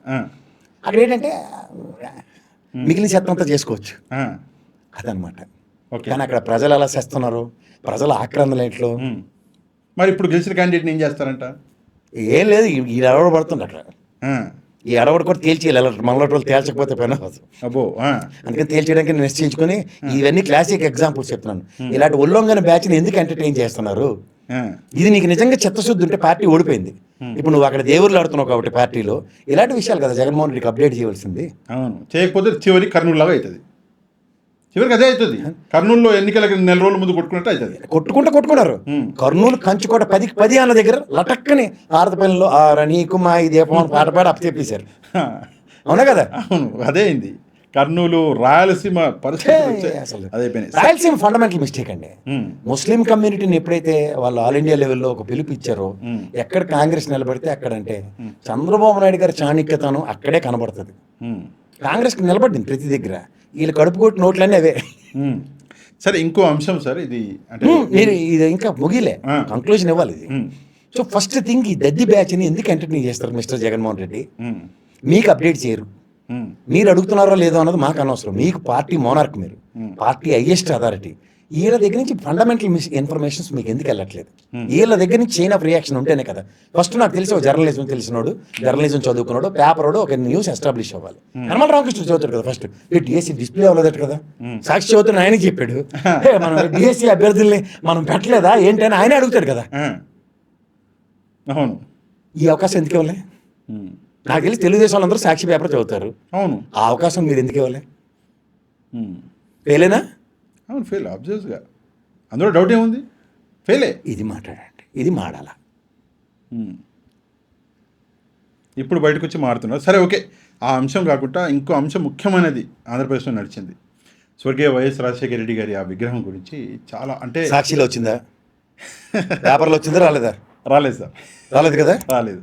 ఇప్పుడు చెప్తా. ఇప్పుడు కొంతమంది యుగ పురుషులు, చరిత్ర పురుషులు ఉంటారు. అవును, ఎప్పుడు అవునన్నా కాదన్నా. మహానుభావుడు పివి నరసింహరావు గారు, మహానుభావుడు రామారావు గారు, మహానుభావుడు రాజశేఖర రెడ్డి గారు, మహాత్ముడు గాంధీ గారు, సుభాష్ చంద్రబోస్, భగత్ సింగ్, ఇలాంటి వాళ్ళు ఎంతమంది అయినా వీళ్ళ విగ్రహాలు ఎవడో పనికిమాలిన ఎదవ ఎరగొడితే, డాక్టర్ బిఆర్ అంబేద్కర్ గారు దేవుళ్ళ విగ్రహాలు, అంబేద్కర్ అనే మహనీయుడి యొక్క విగ్రహాలు ఇష్టం వచ్చినట్టు చేస్తున్నప్పుడు ప్రభుత్వాలు ఏం నాటకాలు ఆడుతున్నాయి, లేకపోతే అపోజిషన్ పార్టీలు గుడ్డుగొర్రని పలుతున్నాయి. వాళ్ళ నాన్నగారే కదా. అవును, రాజశేఖర రెడ్డి గారు అంటే నాన్నగారే కదా ఆయనకి. నాటకాలు ఆడుతున్నారని ఫస్ట్ వైల్డ్ రియాక్షన్ ఏది? న్యూస్ పేపర్లో ఎందుకు రాలేదు మరి? నాకు అర్థం కాలే. నీకు నమ్మకం, నాకు నమ్మకం లేదు ఆ పేపర్ మీద, దాని మీద. నేను ఎందుకే మానేశాను. అది కొంత ఉంది నాకు, ఇంకొంచెం అసలు టైం వేస్ట్ అది. సాక్షి అంటే బాగా విరక్తి పుట్టేసినట్టుంది. విరక్తి కాదు సార్, నమ్మకం పోయింది. కరెంట్ అఫైర్స్ ఎవడైనా ఫోకస్ చేస్తాం సార్. అంటే నేను ఇప్పుడు భౌగోళిక శాస్త్రజ్ఞుల పరిశోధనల కాటికి నేను దాన్ని వాడతాను అంతే. వాళ్ళు అప్డేట్ అవ్వరు. నిన్న అడ్వర్టైజ్మెంట్లు వచ్చాయని ప్రాణాలకు తెగించి జరిగే ఏకైక డిబేట్ అది క్యాన్సిల్. ఏంది? నిన్న రిజల్ట్స్ అట్ట ఆ ప్రోగ్రామ్ రాలేదండి. నిన్న డిబేట్ లేదు. వీళ్ళకి మళ్ళీ పిల్లికి ఎలక సెక్షన్లో వాళ్ళు కూడా పెట్టలేదట. మా 99 వాడు చక్కగా పెట్టుకున్నాడు. సరే, ఒక చిన్న రాజకీయం జరిగింది సార్. అంటే ఈ విషయం రాజకీయ చెత్త ఈ విషయాల్లో జగన్మోహన్ రెడ్డి గారు ఎకమేట్ అయినా సరే ఆయన బొగ్గు గనుల కార్మికులు వేసుకున్న హెల్మెట్కి లైట్ పెట్టుకుని ప్రతి దాంట్లోనూ చూస్తేనే కానీ వీళ్ళతో కాదు. లేదా ఆమ్ ఆద్మీ పార్టీ చీపు రోడ్డు తీసుకొచ్చి తొడవండి సార్ ఫస్ట్. అది కాదు సార్, చెత్తను బయటకు ఎత్తండి. ఈ విగ్రహం ఆ పని చేసినోడు ఆ వ్యక్తి ఎవరు అంటే ఫస్ట్ వీళ్ళు వాళ్ళ నుంచి ఇప్పుడు తెలుగుదేశం నడుస్తున్నాడు. చంద్రబాబు నాయుడు గారు చెప్పిన విషయం ఏంటి అంటే ఇది వాళ్ళ వ్యక్తే కాబట్టి వాళ్ళు పేపర్లు వేసుకోలేదు. వాళ్ళ పేపర్లు ఎందుకు రాలేదు? ఇప్పుడు తండ్రి విగ్రహానికి అవకాశం ఆడిస్తున్నాడు, అవకాశం ఆడిచ్చాడు. చేత నువ్వు అప్డేట్ అవ్వకుండా తప్పును తప్పు కింద చూపించకపోతే నీ పార్టీ వాడైనా పని చేస్తే తాగేసి పేపర్లు వేయాలి. చెప్పు తీసుకుని కొట్టాలండి. ఎరా నువ్వు మా నాన్న విగ్రహంకి ఈ పని చేస్తావని జగన్మోహన్ రెడ్డి రియాక్షన్ చూపించాలి అక్కడ. నంద్యాల ఫ్లైట్ వేసుకుని యుద్ధ ప్రాతిపదిక మీద ఇంకో విగ్రహం స్పాంటానియస్గా అక్కడ ప్రతిష్ఠించే కార్యక్రమం తెల్లాపుకోవాలి. ఇవి ఎక్స్పెక్టేషన్స్. ఇంకా నేను ఇంకోటి అనుకున్నా సార్, అంటే నాకు అనిపించింది నేను దన్నోని చంద్రబాబు నాయుడు గారు కొత్త విగ్రహం అక్కడ ప్రతిష్ఠించి ఉంటే రాజశేఖర రెడ్డి గారిది ఆయన ఇంకా పెరిగిపోయేవాడు. చంద్రబాబు నాయుడు గారు వచ్చి ఎవరైనా సరే సార్ ఫస్ట్ ప్రయారిటీ నీకు లేదు నాకెందుకు అంటాడు వాడైనా. అవును తండ్రి. అమరావు గారి విగ్రహం పెట్టుకోవడానికి శ్రద్ధ చూపించి చంద్రబాబు ఉంటాడు కానీ రాజశేఖర రెడ్డి విగ్రహం పెట్టడానికి శ్రద్ధ చూపించాడు. అదొక్క మా రేవంత్ రెడ్డి గారికి చెల్లింది, దండం పెట్టాలి ఆయనకానే సార్. నిజంగా చెప్తున్నాను సార్, కేసీఆర్ గారు వాళ్ళ అబ్బాయి పేరు పెట్టుకున్నాడు. ఎంతమంది ఇక్కడ తెలుగుదేశం నుంచి అతిరేత మహారాజులు ఉన్నారు, ఎవరికి లేని శ్రద్ధ. ఆయన రామారావు గారు తదనంతరం వచ్చిన పార్టీలోకి వచ్చిన వ్యక్తి ఆయన ఎవరు మా రేవంత్ రెడ్డి సార్. ఆయనకున్న శ్రద్ధ రామారావు గారి మీద ఉన్న కన్సర్న్ వీళ్ళు ఎవరికి లేదు నిజంగా. అలాగే మా చంద్రబాబు నాయుడు గారి ఆరోగ్యం మీద పయ్యవల కేశవ్ గారికి ఉన్న శ్రద్ధ వాళ్ళ కుటుంబ సభ్యులకు కూడా లేదు. అయ్యో అంతే సార్. ఆయనకి ఏసీ, ఆయన ఆరోగ్య పరిస్థితికి ఆయనకి ఏసీ కావాలి, ఆయన చర్మానికి ఆయనకు వచ్చే ప్రాబ్లంకి అని చెప్పి బాధపడిన వ్యక్తి పయ్యవల కేశవ్. తర్వాత ఆయనకి ఏసీ వచ్చింది ఎన్ని రోజుల తర్వాత. అయ్యో ఇవన్నీ గమనిస్తే నిజంగా తెలుగుదేశంలో కొంతమంది లాయలిస్టులు ఉన్న వాళ్ళు మా పయ్యవల కేశవ్ గారిని, రేవంత్ రెడ్డి గారిని తెలుగుదేశం పార్టీ మర్చిపోకూడదు. ఆయనలో అందరూ సక్సెస్ చూశారు, ఒక్క మా దూలపల్లి నరేంద్ర సార్ సక్సెస్ చూడలేదు. వీళ్ళతోటి ఈయన ముఖ్యమంత్రి అయిపోయాడు, ఆయన మినిస్టర్ అయిపోయాడు, ఎప్పటిదాకా లేనిది. దూలపల్లి నరేంద్ర గారు ఒక్కలా అమాయకంగా మిగిలిపోయాడు. వీళ్ళ ముగ్గురు మంచి వాయిస్ అండి తెలుగుదేశానికి. సో ఇక్కడ మీరు విగ్రహం అనేది ఎర్రగొట్టిన వాడు ఎవడైనా ఉండండి, అది వైఎస్ఆర్సీపీ వాడు, తెలుగుదేశం వాడిని, హూమోర్ ఇట్ మేబీ, ఒక మహనీయుడికి జరిగిన ఘోరం. ఆ మహనీయుడికి జరిగిన ఘోరం ఇప్పుడు కొంతమంది తల్లిదండ్రుల్ని ఇంట్లో ఇబ్బంది పెడుతున్న కొడుకులు ఉన్నారు. వాడిని మనం అందరం మాట్లాడుతున్నాం లేదా వాడి గురించి. అలా వైఎస్ఆర్సీపీలో వాడు పొరపాటు చేయొచ్చు, లేదంటే వాడు తెలుగుదేశంకి పోవచ్చు, వాడు పొరపాటు చేయొచ్చు. నాకు పార్టీలు కాదు అక్కడ చూసేది, ఒక tall personality, that is legend YS Rajasekhara Reddy గారు. ఆయన విగ్రహానికి జరిగిన అవమానాన్ని ఈ రోజైనా సరే పార్టీలకు అతీతంగా కొంతమంది మహనీయులు, చరిత్రకారులు, చరిత్ర పురుషుల యొక్క విగ్రహాలు. ఎందుకు సార్ ట్యాంక్ బండి మీద విగ్రహాలు ఎరగొట్టారు, ఇది సకల జనరల్ శర్మ విషయంలో. తర్వాత ఆ మహనీయులందరినీ పునఃప్రతిష్ఠ జరిగిందా లేదా? జరిగింది. ఎందుకు జరిగింది? వాళ్ళు సమాజం కోసం పనిచేసిన వ్యక్తులు కాబట్టి. అంచేత ఇవాళ సమాజం కోసం వాళ్ళ ఆరోగ్యశ్రీ అయినా, ఫీజు రీఎంబర్స్మెంట్ అయినా, అలాగే ఉచిత కరెంట్ అయినా, అది చరిత్రకారుడు, చరిత్ర పురుషుడు రాజశేఖర రెడ్డి గారు. రేపు పొద్దున ఎక్కడైనా రామారావు గారికి విగ్రహంకి అన్యాయం జరిగినా ₹2 కిలో బియ్యం, పక్కా ఇల్లు. మా మురళీమోహన్ సామ్రాజ్యాలన్నీ అవే గచ్చిబౌలి రేడియస్లో. దేశంలో ఎవడు కట్టని పక్కా ఇల్లు కట్టిన మహనీయుడు అండి ఆయన. స్లాబ్ పోసి ఇచ్చాడు ఒక్కొక్కటి. జేబేరి అడ్డాలనుకోండి నేను చెప్తున్నాను, చాలా స్ట్రాంగెస్ట్. అది మహానుభావుడు రామారావు గారు. జనతా వస్త్రాలు, బీసీ అప్లిఫ్ట్మెంట్, ప్రతి ఒక్కడు రాజకీయ క్షేత్రంలో రాజకీయ నాయకుడిగా వెలిగిన ఆ మహనీయుడిని ఎవడైనా అవమానం చేస్తే నేను ఎవరిని స్పేర్ చేయను. అలాగే రాజశేఖర రెడ్డి గారికి, రామారావు గారికి పోలికని నేను చెప్పను, కానీ ఇద్దరూ మహనీయులు. మా సమైక్య రాష్ట్రానికి ముఖ్యమంత్రులు చేసిన గొప్ప వ్యక్తులు వాళ్ళు. నాకు రాజశేఖర రెడ్డి గారు నచ్చకపోవట్లేదు, రామారావు గారు నచ్చట్లేదు అన్నట్టు నన్ను తీసి అవతల అయ్యిండే. మిగిలిన రాష్ట్ర ప్రజలందరికీ నచ్చిన, ప్రతిష్ఠించుకున్న ముఖ్యమంత్రులు వాళ్ళు. మనోహర్ సార్, మనోహర్ వాళ్ళ మీద కైంకర్యాలు అవసరం. నేనేం నరేంద్ర మోడీని కాదు, గుజరాత్లో పుట్టిన పాపానికి సర్దార్ పటేల్ని ఓన్ చేసుకోవడం అన్న జడ్డితనం ఆయన ఒక్కడికే చెల్లింది. ఎందుకంటే కాంగ్రెస్ పార్టీ వీళ్ళు ఎరుబాగులు కాబట్టి. నిజంగా చెప్తున్నా, అదే శ్యాంప్రసాద్ ముఖర్జీ కాశ్మీర్ విలీనం చేసుకున్నారా అంటే కొంప ముంచి వచ్చాడు. ఇప్పటికీ పీకులాడుకొని వస్తున్నాం. ఇదే పటేల్ సార్, అది హైదరాబాద్ ఔన్నత్యం. చరిత్రలో నిలిపాడు. ఇవాళ ఒక హార్మోనిని ఎలా మెయింటైన్ చేస్తున్నాం, హిందూ ముస్లిం సోదరులు ఎలా ఉన్నాం ఇక్కడ. అక్కడ రోజు చుట్లు పంచాయితే అంటే సగం సగం చేసి శ్యాంప్రసాద్ ముఖర్జీ గొప్పవాడా, సర్దార్ పటేల్ సార్ అంటే మా సర్దార్ పటేల్ సారే గొప్పవాడని చెప్తాం. ఒక చిన్న యాక్టివిటీ సార్, ఒక చిన్న యాక్టివిటీ చేద్దాము. ముందు మీరు నెంబర్ ఇవ్వండి, దాని తర్వాత ఎక్స్ప్లెనేషన్ ఇవ్వాలంటే ఇవ్వండి, పర్లేదు, కానీ నెంబర్ అన్నది ఇవ్వండి, దాటకండి క్వశ్చన్. నేను కొన్ని విషయాలు అడుగుతాను. 2 ఏళ్ళు దాదాపుగా పూర్తవ్వబోతుంది ప్రభుత్వం వచ్చి. 11వ తారీఖు 11వ తారీఖు 13 అనుకుంటా. అయితే విషయం ఏంటంటే, ఈ 2 ఏళ్ల పాలనలో కూటమికి మీరు 100 మార్క్స్లలో మార్కులు ఇవ్వాలి అంటే ఎన్ని ఇస్తారు? వాళ్ళకి 164 వచ్చాయి కదా, అట్లా 100లో ఎన్ని ఇస్తారు? పాలనకి అంటే ఒరిజినల్ చంద్రబాబు నాయుడు గారు అడ్మినిస్ట్రేషన్ చూసిన వ్యక్తిగా ఆయన ఈరోజు 50% అడ్మినిస్ట్రేషన్ ప్రాస్పెక్టివ్లో తగ్గలేదు. గెలిపోవడంలో పక్క తీయండి, కానీ ఈసారి ఒక ప్యాథటిక్ పర్ఫార్మెన్స్ చూస్తున్నాను. ఆఫ్టర్ ఆల్ తపేలా ఛానల్లోనే నేను సూక్తి ముక్తాలు చెప్పాడు వారాంతపు సేవల్లో. అయితే ఎన్ని ఇస్తారు? ఫస్ట్ మార్క్స్ చెప్పండి, దాని తర్వాత ఎక్స్ప్లెనేషన్. 35 to 40 మధ్యలో ఇస్తాను. 35 to 40 కూటమి పాలనకి. ఎందుకంటే పాస్ మార్కులు అనేవి బొటాబొటిగానే ఉన్నాయి. ఉమ్. ఆయన స్థాయి నా దృష్టిలో ఆయన 50% అబోవే ఉండేది ఎప్పుడు అడ్మినిస్ట్రేషన్ ప్రాస్పెక్ట్లో. ఇవాళ 50 కూడా లేడంటే అది ఫెయిల్యూర్ కింద చెప్పాలి. ఓకే. ఎందుకంటే ఒకటి చెప్తాను సార్, ఉమ్. ఆయనకి ఎమ్మెల్యేల మీద కానీ మినిస్ట్రీస్ మీద కానీ పట్టుపోయింది, పట్టు లేదు. ఉమ్. ఈ కెనాట్ కమాండ్ ఓవర్ దెమ్. ఉమ్. దానికి ప్రాక్టికల్ ఎగ్జాంపుల్ పవన్ కళ్యాణ్ ఇష్టారీత్యంగా ఏ శాఖలో పడితే ఆ శాఖలో కలిపడిపోతున్నాడు. ఉమ్. తర్వాత ఉన్న శాఖలు నిర్వర్తిస్తున్న మంత్రులు కూడా భజన కార్యక్రమానికి ఎక్కువ శ్రద్ధ వహిస్తున్నారు. ఉమ్. ఇది ఎప్పుడు చంద్రబాబు గారి గవర్నమెంట్లో నేను ఎప్పుడు చూడలేదు. ఓకే. ఆఖరికి మనవల స్థాయిలను కూడా ఎలివేట్ చేసుకుంటూ మాట్లాడేస్తారు ముఖ్య ఎవరు హోమ్ మినిస్టర్లు అలా. అది నేను అడుగుదాం అనుకున్నా మిమ్మల్ని. అది అది ఎలా ఉంటుందంటే సార్, చిన్నపిల్లల్ని ఇప్పుడు చిన్నపిల్లల్ని తీసుకురావడం అన్నది చాలా ఆశ్చర్యకరమైనది, బాధాకరమైన విషయం. ఎందుకంటే రేపు పొద్దున అవతలోడు ఏదో టపక్మని మాట ఇచ్చేస్తాడు, మాటకి చెప్తాడు. ఇచ్చారు కదా ఆల్రెడీ పేరు నాని గారు. అది కాదు సార్, అది నేను అంటుంది వాళ్ళని ఎందుకు చేస్తారు. చిన్నపిల్లల గురించి నీకు ఎందుకు అంటాను. కుర్రాడు ఇంకా ఎంత సార్, అతను నాట్ ఈవెన్ చిన్నపిల్లాడు. ఆయన గురించి ఇప్పుడు డిబేటబుల్ టాపిక్స్ మనకి. అదే ఇప్పుడు క్రైసిస్ మేనేజ్మెంట్. ఓకే. సో ఇవి నేను అంటుంది ఏంటంటే అనవసరంగా ఆల్రెడీ లోకేష్ గారికి ఇస్తున్న ఎలివేషన్కే ఆయనే ఉక్కిరి బిక్కిరి అవుతాడు. థియేటర్ బాబు నాకు కాలేజీ ఆడట్లేదని మీరు తీసుకొచ్చి మళ్ళీ ఆ దేవాంశని తీసుకొచ్చి మధ్యలో మాట్లాడడం ఎంతవరకు సముచితం.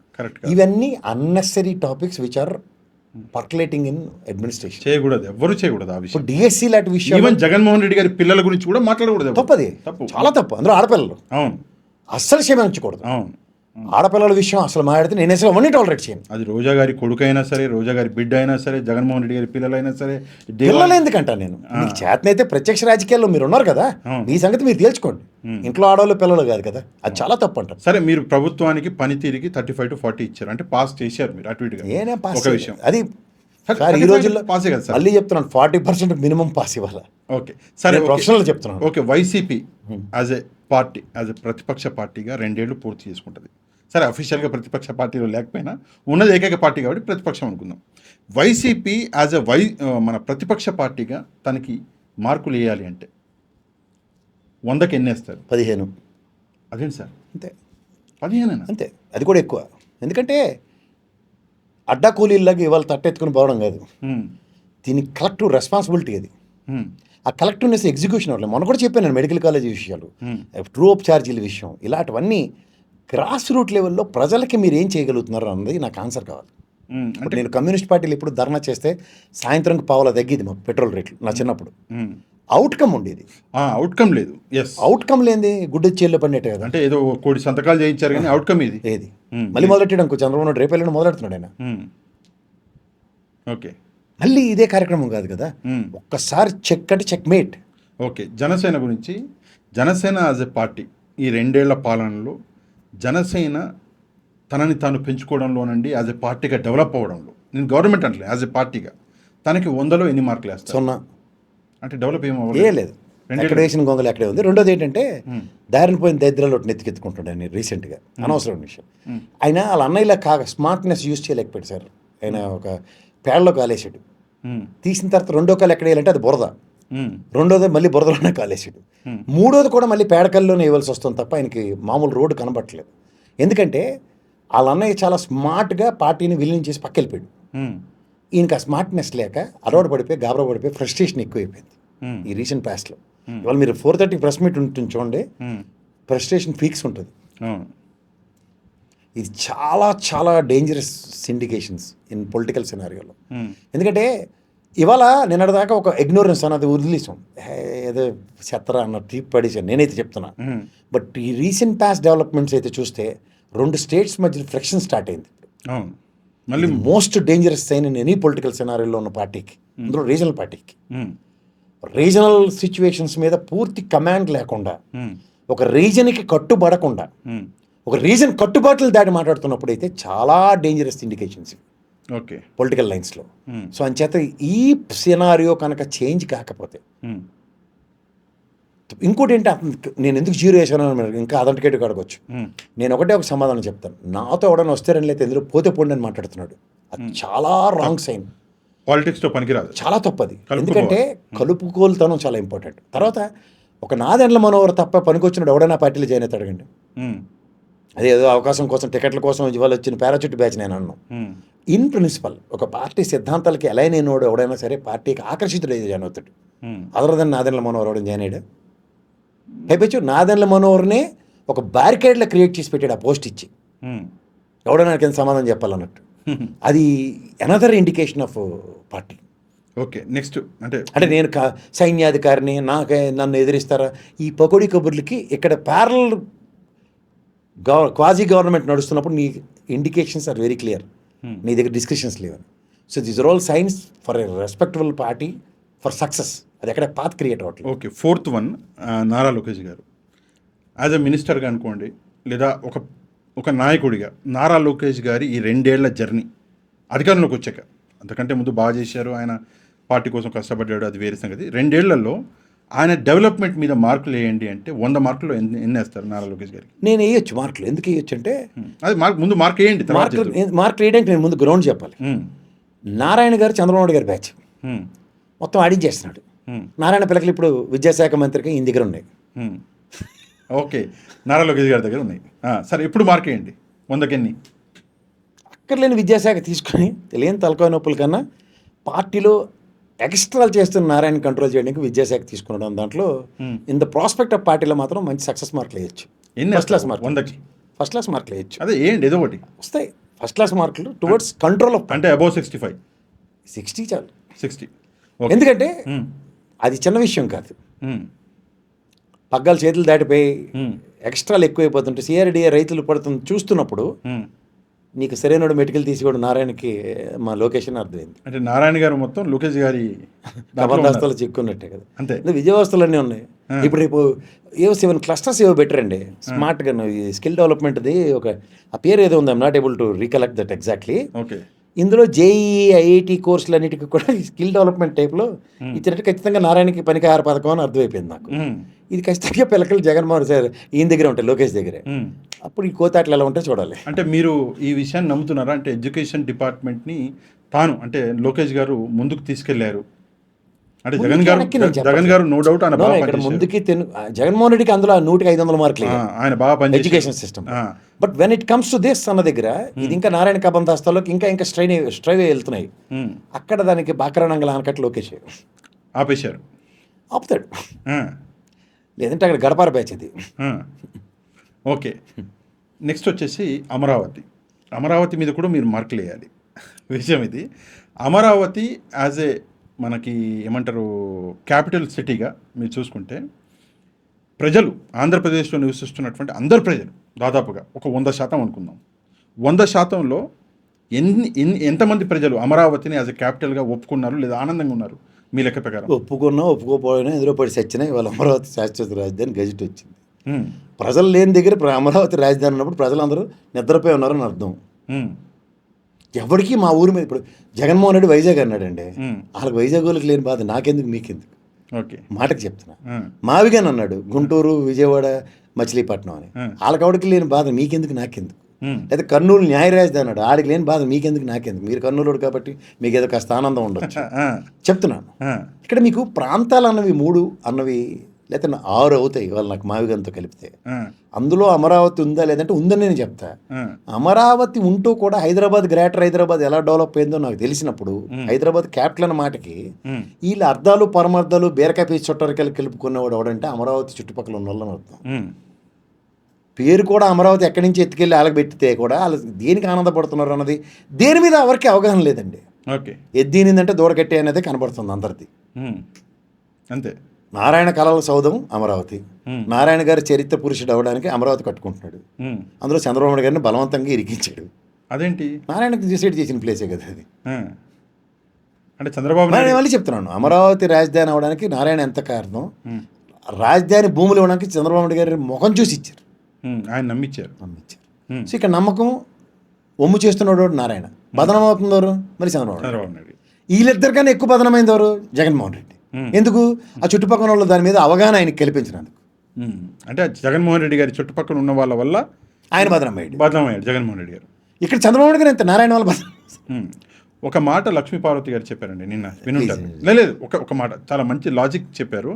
అంటే లాజిక్ కాదు, మ్యాజిక్ చెప్పారు. మ్యాజిక్ ఏంటంటే నిజానికి జగన్మోహన్ రెడ్డి గారు 104 సీట్లు గెలిచారు, అక్కడ ఏదో అనౌన్స్మెంట్ మాత్రం 11 సీట్లకు ఇచ్చారంటే నాకు కొంచెం నవ్వొచ్చింది, అది వేరే సంగతి. కానీ ఏంటి సార్ ఈ మ్యాజిక్ వెనకాల లాజిక్ ఏమైనా ఉందా? మ్యాజిక్ లేదు సార్. మీకు హిప్నోటిజం తెలుసా? లేదు, నాకు తెలియదు సార్. చూసి విన్నారు పోనీ, విన్నా భలేవారి సినిమాలలో టక్కు అని తిరుగుతుంది కదా. ఇలా ఏదో కర్రలు పెట్టి అలా జగన్మోహన్ రెడ్డి గారి చుట్టూ ఉన్న వాళ్ళు ఆబర్కా బ్యాచ్ ఉన్నారు. సార్ మనమే గెలిచాం సార్, మిషన్లు తప్పు సార్, మనమే గెలిచాం సార్, మన వల్లే వాళ్ళకి 104 వచ్చాయి సార్, మన వల్లే వాళ్ళకి 124 వచ్చాయి సార్, మనం ఇలా అని సార్. అలా రెచ్చగొట్టి అంగవికలాంగుడైన బలవంతంగా పవన్ కళ్యాణ్ శంకెక్కించింది ఆవిడు జగన్మోహన్ రెడ్డి. నిద్రపోయి ఉన్న చౌదరి సామాజిక వర్గాన్ని నిద్రలేపి కన్సల్టేట్ చేసినోడు జగన్మోహన్ రెడ్డి. ఎందుకంటే చుట్టూ ఉన్న తపేలాగా ఇచ్చిన దిక్కుమాల ఐడియాలు.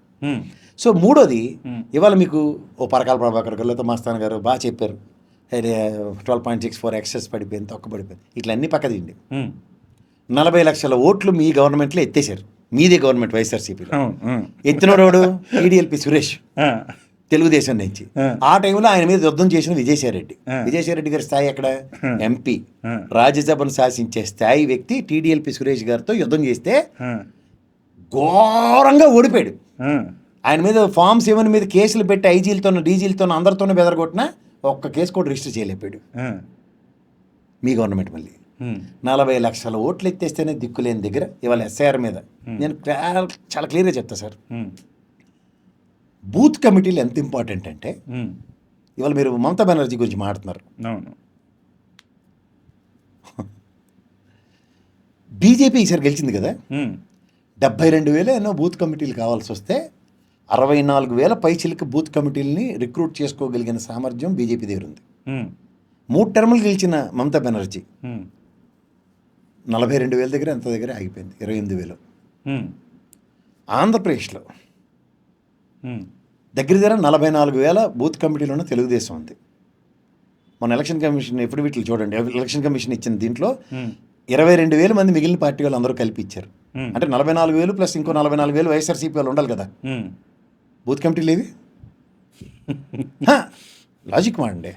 ఇక్కడ తెలంగాణలో బీఆర్ఎస్ పార్టీ తీసిమారకాను కదా, కాంగ్రెస్ మూలాల దగ్గరించి పాతుకుపోయి ఉంది కదా ఎప్పటి నుంచో మన ఉద్ధరించడానికి. ఇక్కడ వ్యాక్యూమ్ ఎంతో తెలుసా? 28,000 బూత్ కమిటీలు ఉన్నారు అన్ని పార్టీలు కలిపి. ఎవడ వల్ల ఓడిపోతున్నాడు. మీరు ఎస్ఐఆర్ అన్నారు, ఎస్ఐఆర్ మీద ఇవాళ చంద్రబాబు నాయుడు గారు ఎస్ఐఆర్ మీద ఇది పెట్టారు ఎమ్మెల్యేలు అందరితో. మళ్ళీ టీడీఎల్పీ సురేష్కి ఆ టాస్క్ ఇచ్చారు. అశోక్ బాబు నేను పెద్ద మనిషి కాబట్టి పెద్ద మొత్తం ఇతను నిలబెట్టరు, కానీ నాకైతే నమ్మకం లేదు అతని మీద. సురేష్ కాంపిటెన్సీ అండ్ క్యాపబిలిటీ మీకు చెప్తా. You know how Jaganmohan Reddy has lost his battle of 2024 elections. SIR మాడే ముందు ఒక విషయం,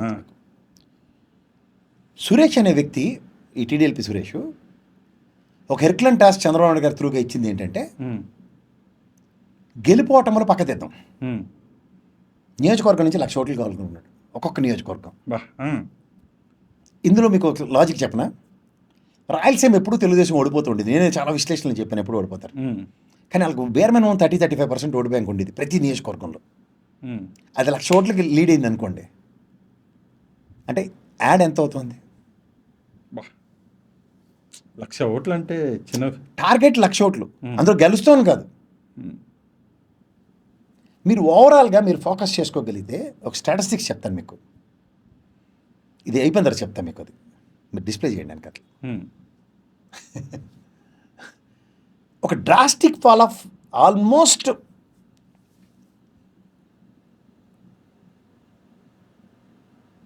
డ్రాస్టిక్ ఫాల్ కన్నా మీకు ఒక చిన్న ఎగ్జాంపుల్ చెప్తాను మీకు. 19 ఎలక్షన్ జగన్మోహన్ రెడ్డి గెలిచాడు కదా, అవును, ఎంత దగ్గర 19.5 lakhs ఓట్లు గెలుపుకి మెజారిటీయా. But when it comes to Telugu Desam 2014లో గెలిచారు, 2024లో గెలిచారు. ఓటు డిఫరెన్స్ మీరు జాగ్రత్తగా క్యాలిక్యులేట్ చేస్తే ఆన్ అన్ అగ్రిగేట్ 8 నుంచి 10-15 లక్షల దగ్గర ఓట్లు ప్రతిసారి వైఎస్ఆర్సీపీ కోల్పోతుంది. బట్ మీరు 40% సస్టైనిటీ అవుతుంది. ఓట్లు ఎక్కడి నుంచి పెరుగుతున్నాయి, ఓట్లు ఎందుకు తగ్గుతున్నాయి, దీని మీద ప్రక్షాళన లేదు వాళ్ళకి. ఓకే, అంటే 40% మెయింటైన్ అవుతుంది, కానీ నెంబర్ ఆఫ్ ఓట్లు మాత్రం ఫ్లక్చువేట్ అవుతున్నాయి. ఎందుకు తెలుసా? ఒక చిన్న ఈక్వేషన్ చెప్తాను మీకు.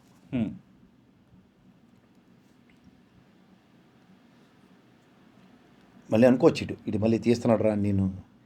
నేను ఒకటే చెప్తున్నాను, నేను ఓడిపోయిన దగ్గర నుంచి పనిలోనే ఉన్నాను. నేను ప్రతిదీ విత్ రిట్రాస్పెక్టివ్ ఎఫెక్టే చూస్తున్నాను.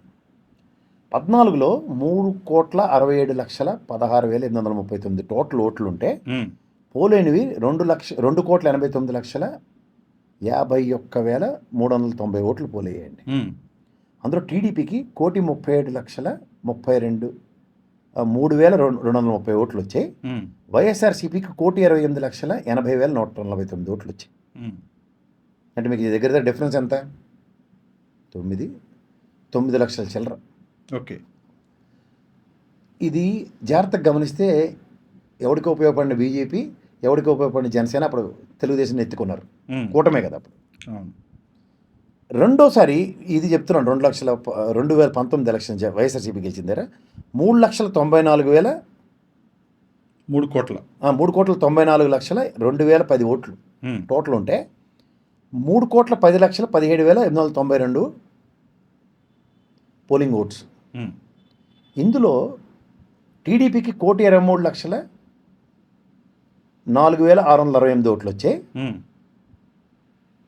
వైసీపీకి 1,56,88,569 వచ్చాయి. జనసేన పార్టీకి 17,36,811 ఓట్లు వచ్చాయి. ఓకే, ఎవరికి ఉపయోగపడిన బీజేపీకి కూడా 2,68,849 వచ్చాయి. ఈ రెండు మీరు 24కి లీడ్ అయ్యేసరికల్లా 4,13,00,000 టోటల్ ఓట్లు. అందులో 3,33,00,000 పోలయ్యాయి. టీడీపీకి 1,86,500 టీడీపీ కాదు కూటమికి 1,86,51,314 వచ్చాయి. వైసీపీకి 1,32,99,964 వచ్చాయి. ఇక్కడ ముగ్గురు కలవడం వలన ఎంత డ్యామేజ్ అయింది వీడికి? ఆ 19,50,000 ఇక్కడ ఎత్తిపోయినట్టే కదా, దగ్గర 20 లక్షల ఓట్ల డిఫరెన్స్. 20 లక్షలు అక్కడ సార్, 1,32,00,000 ఇక్కడ, 1,86,000 అక్కడ. అంటే దగ్గర మీకు చూసుకుంటే 56 లక్షలు, 46 ప్లస్ 8 54 లక్షలు, 54 లక్షలు డిఫరెన్స్ కదా. సో కూటమికి వెళ్తే 1,54,00,000, మీకు ఒరిజినల్ 54 లక్షలు మాత్రం డిఫరెన్స్, 54 లక్షలు రెండింటికి. కానీ మీరు వాళ్ళని విడగొట్టి మీరు ప్రయత్నించిన దగ్గర 19,50,000 ఓట్లే మీకు. అవును. సో వాళ్ళు విడగొట్టినా మీరు గెయిన్ అయ్యేది 19,50,000 ఓట్లే. మరి ఆ 30 లక్షలను ఎక్కడి నుంచి కాంపన్సేట్ చేస్తారు? That's what my statistics sir. The downfall of original vote bank of YSRCP అలా డైల్యూట్ అవుతుందా, వ్యానిష్ అవుతుందా, ర్యాలీ టువర్డ్స్ సంబడి ఎల్స్ అవుతుందా? ఇది ఎందుకు శ్రద్ధ పెట్టట్లేదు వాళ్ళు? బికాస్ బూత్ కమిటీలు లేరు, అనుబంధ సంఘాలు యాక్టివ్గా పనిచేయవు, గ్రాస్ రూట్ లెవెల్లో కార్యకర్తలే పట్టుకొమ్మలు పార్టీలకి, వాళ్ళ మీద ఫోకస్ లేదు. అంటే నేను ఒక విషయం అబ్జర్వ్ చేసిన సార్, అంటే నా అనాలిసిస్ కూడా చెప్తాను మీకు. మీరు 30 లక్షల ఓటు డిఫరెన్స్ ఉన్నది, అది పెరిగి 54 లక్షలు అయింది అంటున్నారు, అంతే కదా? వీళ్ళు కలవడం వల్ల ఎట్నో ఒక పెరిగింది, 54 లక్షలు అయింది. అంటే మీకు నెగటివిటీ అంటే నెగటివ్గా డిఫరెన్స్ పెరిగింది అంటున్నారు. కానీ ఇక్కడ నా అనాలిసిస్ ఎందుకు పెరిగింది, నేను కూడా అనాలిసిస్ చేసిన, దీని మీద ఒక వీడియో కూడా చేసిన. ముఖ్యమైనటువంటి కారణాలు అందులో ఒక ముఖ్యమైన ఒక కారణం చెప్తా, అన్నీ చెప్పలేను కానీ ఒక కారణం ఏంటంటే న్యూ ఓటర్స్ ఎవరైతే ఉన్నారో, కొత్త ఓటర్స్ వైసీపీకి యాడ్ అవ్వట్లా. ఎందుకు అవ్వట్లా? ఎందుకు నేను చెప్తా ఎందుకు అవ్వట్లేదు. ఎందుకు అవ్వట్లేదు అంటే ఇక్కడ స్ట్రాటజికల్గా చంద్రబాబు నాయుడు గారి ఒక స్ట్రాటజీ ఏంటంటే కొత్త ఓటర్స్ని అట్రాక్ట్. ఇప్పుడు నారా లోకేష్ గారు, ఇందాక మనం ఇద్దరం మాట్లాడుకున్నప్పుడు బయట, నారా లోకేష్ గారు ఎడ్యుకేషన్ మినిస్ట్రీ ఎందుకు తీసుకున్నారు సార్, చాలా ఉన్నాయి కదా అని నేను ఒక జోక్ వేస్తే మీరు విన్నారో లేదో, వేరే మాటల్లో పడి మీరు వినలేదు. That is a strategy. అంటే బిగినింగ్ నుంచి, కాలేజ్ డేస్ నుంచే ఒక ఇన్ఫ్లుయెన్స్ అన్నది చంద్రబాబు నాయుడు గారి దగ్గర ఉంది. మమ్మల్ని మొక్కలు నాటిచ్చాడు ఆయన, మేము స్కూల్లో కాలేజీలో అవే మొక్కలు మళ్ళీ పీకిచ్చాడు ఆయన. సో చంద్రబాబు నాయుడు గారు అంటే ఒకవైపు ఆయన అంటే మాకు తెలుసు, నిజం చెప్తున్నా, మీరు ఏమనుకోవద్దు. అంటే రాజశేఖర రెడ్డి గారు అంటే నాకు చాలా ఇష్టం, ఇష్టం కాదు ప్రాణం. అయినా కూడా అప్పట్లో చంద్రబాబు నాయుడు గారు ముందు తెలుసు మాకు, ఎందుకు ఆయన మొక్కలు నాటించి పీకిచ్చాడు కాబట్టి. So some more what activity, అది వేరే డిఫరెన్స్. కానీ ఆయన ఈ పిల్లల మనసుల్లో పార్టీని నాటాడు. సో న్యూ ఓటర్స్ వేరే వైపు వెళ్ళట్లేదు, ఒకటి. రెండవది, బీయింగ్ ఏ హీరో అనుకోండి, ఏదైనా అనుకోండి, కొంత పవన్ కళ్యాణ్ గారి వైపు కూడా టర్న్ అవుతున్నారు కొత్త ఓటర్స్, కానీ వైసీపీ వైపు అవ్వట్లేదు సార్. అంటే నేను జనసేన గురించి నేను చెప్పను కానీ ఇక్కడ ఒక క్రిటికాలిటీ ఎలా ఉందంటే సార్, వైసీపీ ఇగ్నోరెన్స్ ఏంటంటే ఇన్ఫ్లుయెన్షియల్ సెగ్మెంట్స్ని ఇగ్నోర్ చేయడం. అంటే ఇన్ఫ్లుయెన్షియల్ సెగ్మెంట్స్ నేను ఎప్పుడు బ్రాహ్మణ, క్షత్రియ, వైశ్య అండ్ క్షత్రియ 7% ఉన్నారు వాళ్ళు మొత్తం. వాళ్ళు ఉన్నది చాలా తక్కువ. 7% ఇస్ బిగ్ నెంబర్ అండి. కాదు, మీకు జాతకనండి. నెక్స్ట్ దీంతో పాటు చౌదరి సామాజిక వర్గాన్ని కలపండి వైఎస్ఆర్సీపీ ప్రాస్పెక్టివ్లో. అప్పుడు ఎంత దగ్గర 11%. 4% ఉండరు కదా వయసు కమ్మ సామాజిక వర్గం. 4%? అదేంటి కమ్మ సామాజిక వర్గం 4%? లేదు సార్, అంటే కొంత ఎక్కువ ఉంటారు అనుకుంటా. రెడ్డి కమ్మ ఆల్మోస్ట్ ఇంచుమించుగా అంతే ఉంటారు. Okay. But they are influencers. ఇక్కడ మీకు మేజర్ నెంబర్ ఆఫ్ ఇన్ఫ్లుయెన్సర్స్ ఎటుపక్క ఉన్నారు. మీ దగ్గర ఉన్నారు మల్లాది విష్ణు గారిని, వాళ్ళు ఆయన సామాజిక వర్గం, ఇంకో ఆయన వెల్లంపల్లి శ్రీనివాస్ గారి పేర్లు చెప్పచ్చు మీరు కూడా. కానీ వాళ్ళతో ర్యాలీ వాళ్ళు ఎంతమంది? ఇప్పుడు ఉదాహరణకి మీకు తిరుమల లడ్డు ఉపద్రవం వచ్చినప్పుడు బేపనాలు ఎంతమంది తీసుకొచ్చాడు? తీసుకొచ్చారు సార్. వెల్లంపల్లి శ్రీనివాస్ ఎంతమంది తీసుకొచ్చాడు? ఈయన ఎంతమంది తీసుకొచ్చాడు? తిరుమల దేవాదాయ శాఖను బ్రాహ్మణ సంఘాలకి అధ్యక్షులే కదా. తీసుకురాలేకపోయారు. Effective management. ఎక్కడ ఈ కర్ర జెండా బ్యాచ్ బ్యారేజ్లందరినీ ఎత్తుకొచ్చారు వీళ్ళు. అంటే ఇంకో టెక్నికల్ ఇవి 11% మీకు 40% తెలుగుదేశం ఉంది, 40% మీకు ఉంది. 11% డిసైడింగ్ ఫ్యాక్టర్ ఇన్ఫ్లుయెన్సర్స్ అయినప్పుడు ఇది ఎప్పుడు వైసీపీకి నెగిటివ్ అవుతుందా పాజిటివ్ అవుతుందా? నెగిటివ్ అవుతుంది. ఇక్కడ మీ దగ్గర ఉన్న రెడ్డి సామాజిక వర్గం ఒకటే 4% యాడ్ చేసుకుందాం, 40కి 44 అవుతుంది. ఎగ్జాంపుల్ మీకు కన్సల్టేట్ అయితే చౌదరి రేటు మమ్మల్ని డామినేట్ చేయడం, రాజు రేటు మమ్మల్ని డామినేట్ చేయడం అనుకుని మీకు కన్సల్టేట్ అయితే 44. కానీ ఈసారి 44% కూడా మీరు ఇండైరెక్ట్గా వదులుకున్నట్టే కదా. అండ్ అవునండి, ఇంకో జోక్, ఈ 11కి ఇంకో 4 అంటే 15% మేజర్ వైటల్ రోల్ ప్లే చేసింది మీకు ఈ ఎలక్షన్ డ్యామేజ్కి. టీడీపీకి వైసీపీకి ఉన్న డిఫరెన్స్ చూడండి, ఓన్లీ 6%. వీళ్ళకి 39, వాళ్ళకి 45. సార్ 2 విషయాలు చెప్తాను మీకు. 39-45 గేమ్ మీరు మారుతున్నారు. 45 అది 54 ఎలా అయింది? ఈ 11% సామాజిక వర్గాలు ఎవరికి ఉపయోగపడి బీజేపీని జనసేనని కూడా కలుపుకోగలిగారు. సో అది మీకు ఓవరాల్గా ఎంత డిఫరెన్స్ చూపించగలుగుతుంది? 14% కన్సాలిడేట్గా ఎఫెక్ట్ చూపిస్తుంది. మనకి 54గా దగ్గర వచ్చింది వాళ్ళకి. అవును, మొత్తం కూటమికి 54%. మిగిలిన వాళ్ళు చిన్న చితక 6% ఎవరు పంచుకున్నారు, కమ్యూనిస్టులు ఏదో అనుకోండి. వీళ్ళకి 40% వచ్చింది కదా. ఈ డిఫరెన్స్ మీరు అడ్రస్ చేయకపోవడానికి మీ దగ్గరే టీడీఎల్పీ సురేష్ లాంటి వాడు లేడు. లాయలిస్ట్ కావాలి. అండ్ నియంత్రణం నియోజకవర్గాల మీద కమాండింగ్గా, అంటే కమాండ్ అంటే ఏదో మిలిటరీ కమాండర్లా కాదు, ఎమ్మెల్యేలతో అనుసంధానించుకుని పని చేయించగలగాలి. విజయసాయిరెడ్డి స్థాయి ఈరోజు రీప్లేస్మెంట్ లేదు మీకు. అంటే ఒక స్ట్రాటజికల్ మూవ్ చేసే వాళ్ళు ఎవరు లేరు. బూత్ కమిటీలు ఇంత వెనకబడి ఉన్నారు. కార్యకర్తలను ఆల్రెడీ ఇగ్నోర్ చేసుకుని ఉన్నారు. మీకు ఉదాహరణకి మీకు ప్రభుత్వ వ్యతిరేకత మీ పక్క ర్యాలీ అవ్వాలన్నా సరే ఉపయోగపడి మళ్ళీ కార్యకర్తలు బూత్ కమిటీ వాళ్ళే. సరే, ఇంతసేపు మొత్తం మాట్లాడుకున్నాం కదా సార్, మనం అనాలిసిస్ మాట్లాడినాము, మొత్తం డీప్గా వెళ్ళాము. ఇప్పుడు నేను అడిగే ప్రశ్న మిమ్మల్ని ఇప్పటికో 10 సార్లు అడుగుంటా, మళ్ళీ ఒకసారి అడుగుతా, ఏమైనా మారిందేమో చూద్దాం. 2029లో మీరు ప్రశ్న అడగడం వేస్ట్, నేను చెప్పడం కూడా పర్లేదు, చెప్పండి పర్లేదు. 2029లో వైసీపీ గెలిచే అవకాశం ఉందా? ఇప్పుడు నేనేం ప్రిడిక్షన్లు చెప్పను. లాస్ట్ టైం చెప్పారు గెలుస్తారు అంటే ఈ వెనకబడిన కార్యకర్తలతో, వెనకబడిన పార్టీలో ఉన్న వాళ్ళతో పెట్టుకుంటే మాత్రం చాలా కష్టం.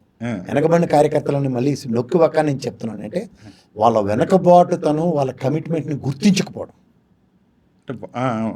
వాళ్ళని ఏదో చిన్న చేయడం కాదు, కానీ వాళ్ళకి నష్టం చేస్తున్నారు. పట్టించుకోకపోవడమే వాళ్ళకి జరుగుతున్న పెద్ద డ్యామేజ్. కార్యకర్తలకు ఎప్పుడైతే జగన్మోహన్ రెడ్డి బయటకు వచ్చి నెత్తి పెట్టుకుంటాడో, ఒరిజినల్ జగన్మోహన్ రెడ్డి పులివెందుల నుంచి బయటకు వచ్చినప్పుడు ఏ జగన్మోహన్ రెడ్డి మళ్ళీ కనబడ్డాడో కార్యకర్తలకి, అది కనబడితే వాళ్ళ నాపడం అవడం వల్ల కాదు. అలా కనబడకుండా దాంకుంటే మాత్రం ఇప్పుడు అంతఃపురంలో రాణిని బంధించినట్టు ఆయన్ని బంధిస్తే మీ కర్మ. బయటికి తీసుకొచ్చి పూలేసారా, ఈసారి ఊరుకునేది లేదు. బయటికి తీసుకొచ్చి అంటే గుర్తొచ్చింది, ఫైనల్గా ఇది ఒకటి మాట్లాడదాము. జగన్మోహన్ రెడ్డి గారి పాదయాత్ర మొదలెట్టి మాట్లాడదాం సార్. అది వద్దు, ఆయన బయటకు వచ్చి జగన్మోహన్ రెడ్డి గారు పార్టీ ఆఫీస్ నుంచి బయటకు వచ్చాడు, స్టేజ్ కట్టారు, అందరినీ కలుస్తారంటే కలవలేదు. అంచేత టపాచ్ పూత్రి గారు చెప్పిన బయట టపాచ్ కబుర్లు నేను విన్నాను. ఆయన స్టార్ట్ అయినప్పుడు మాడదాం. అంటే ఆయన స్టార్ట్ అవ్వరన్నా అయినప్పుడు మాడదాం, అప్పటిదాకా టైం వేస్ట్. అయితే అలా నేను ఒక అంటే నాయకుడితో మాట్లాడానండి, వైసీపీ నాయకుడితోటి. ఆయన అన్నది ఏంటంటే, ఒక్కసారి జగనన్న బయటకు వచ్చి రోడ్డు మీదకి రాగానే ఈ రాజకీయాలు మారిపోతాయి. ఎలా మొత్తం ఎవడో అమాయకుడు. ఎందుకంటే ఎలా మారుతారో భయ చెప్పు. నీ బతికేమన్నా మారిందని అడగండి ఫస్ట్. నువ్వు పార్టీని నమ్ముకుని ఈ రోజు దాకా ఉన్నందుకు నీ బతికే మారిందో కనుక్కోనండి. మాట్లాడకుండా చెప్తున్నాను. ఎందుకంటే ఏ కార్యకర్త నియోజకవర్గంలో అయినా వాడి పరిస్థితి అమ్మయ్య ఈ గవర్నమెంట్లో నేను బాగుపడ్డాను, ఓ రూపాయి సంపాదించుకున్నాను ఎవడని చెప్పమనండి. ఎవడో వేళ మీద లెక్కటి పనికి మనల్ని మొన్న చెప్తున్నాను, ఇప్పుడు చెప్తున్నా, మిగిలిన ఎమ్మెల్యేలు కానీ కార్యకర్తలు కానీ కొవ్వొత్తుల్లో కరిగిపోయి ఉన్నారు. వాళ్ళు ఏ ప్రాతిపదిక మీద జగన్మోహన్ రెడ్డి బయటకు వస్తే మేము ఉద్ధరించేస్తాం అనుకుంటారండి? చెప్పమనండి ఒకసారి. ఓకే, ఒక ఇష్యూడ్ ప్రోగ్రామ్ ఇవాళ నేను కార్యకర్తలకి ఫస్ట్ థింగ్ చెప్తున్నాను, నో మోర్ వాలంటీర్స్. నా కార్యకర్తలను నేను రిక్రూట్ చేసుకుంటున్నాను, ఆనరోరియం ఇస్తా, మగాళ్ళ చెప్పమనండి. ఇవి పనులు, ఈ కార్యక్రమాలు. పర్లేరా బాబు ఈసారి వస్తే కాపాడతాడు, మాకు 10,000 ఆనరోరియం, కార్యకర్తగా పని చేస్తానన్న కమిట్మెంట్ కనబడుతుంది. ఏటి చేయకుండా మళ్ళీ అదే దిక్కు మళ్ళీ ఆ ఋషి లాంటి నెల తక్కువ ఏదో తీసుకొచ్చి మళ్ళీ ఎత్తికి పెడితే ఆ భరోసా ఎవడేస్తాడు? ఓకే ఓకే, మళ్ళీ సిద్ధం సవాల్ పెట్టరంటారా? సిద్ధం కాకపోతే యుద్ధాలు పెట్టుకోమనండి సార్, ముందు భరోసా ఏంటి చెప్పమనండి, అంతే అంటారు. అంతే. Right sir, thank you very much for your time sir, thank you.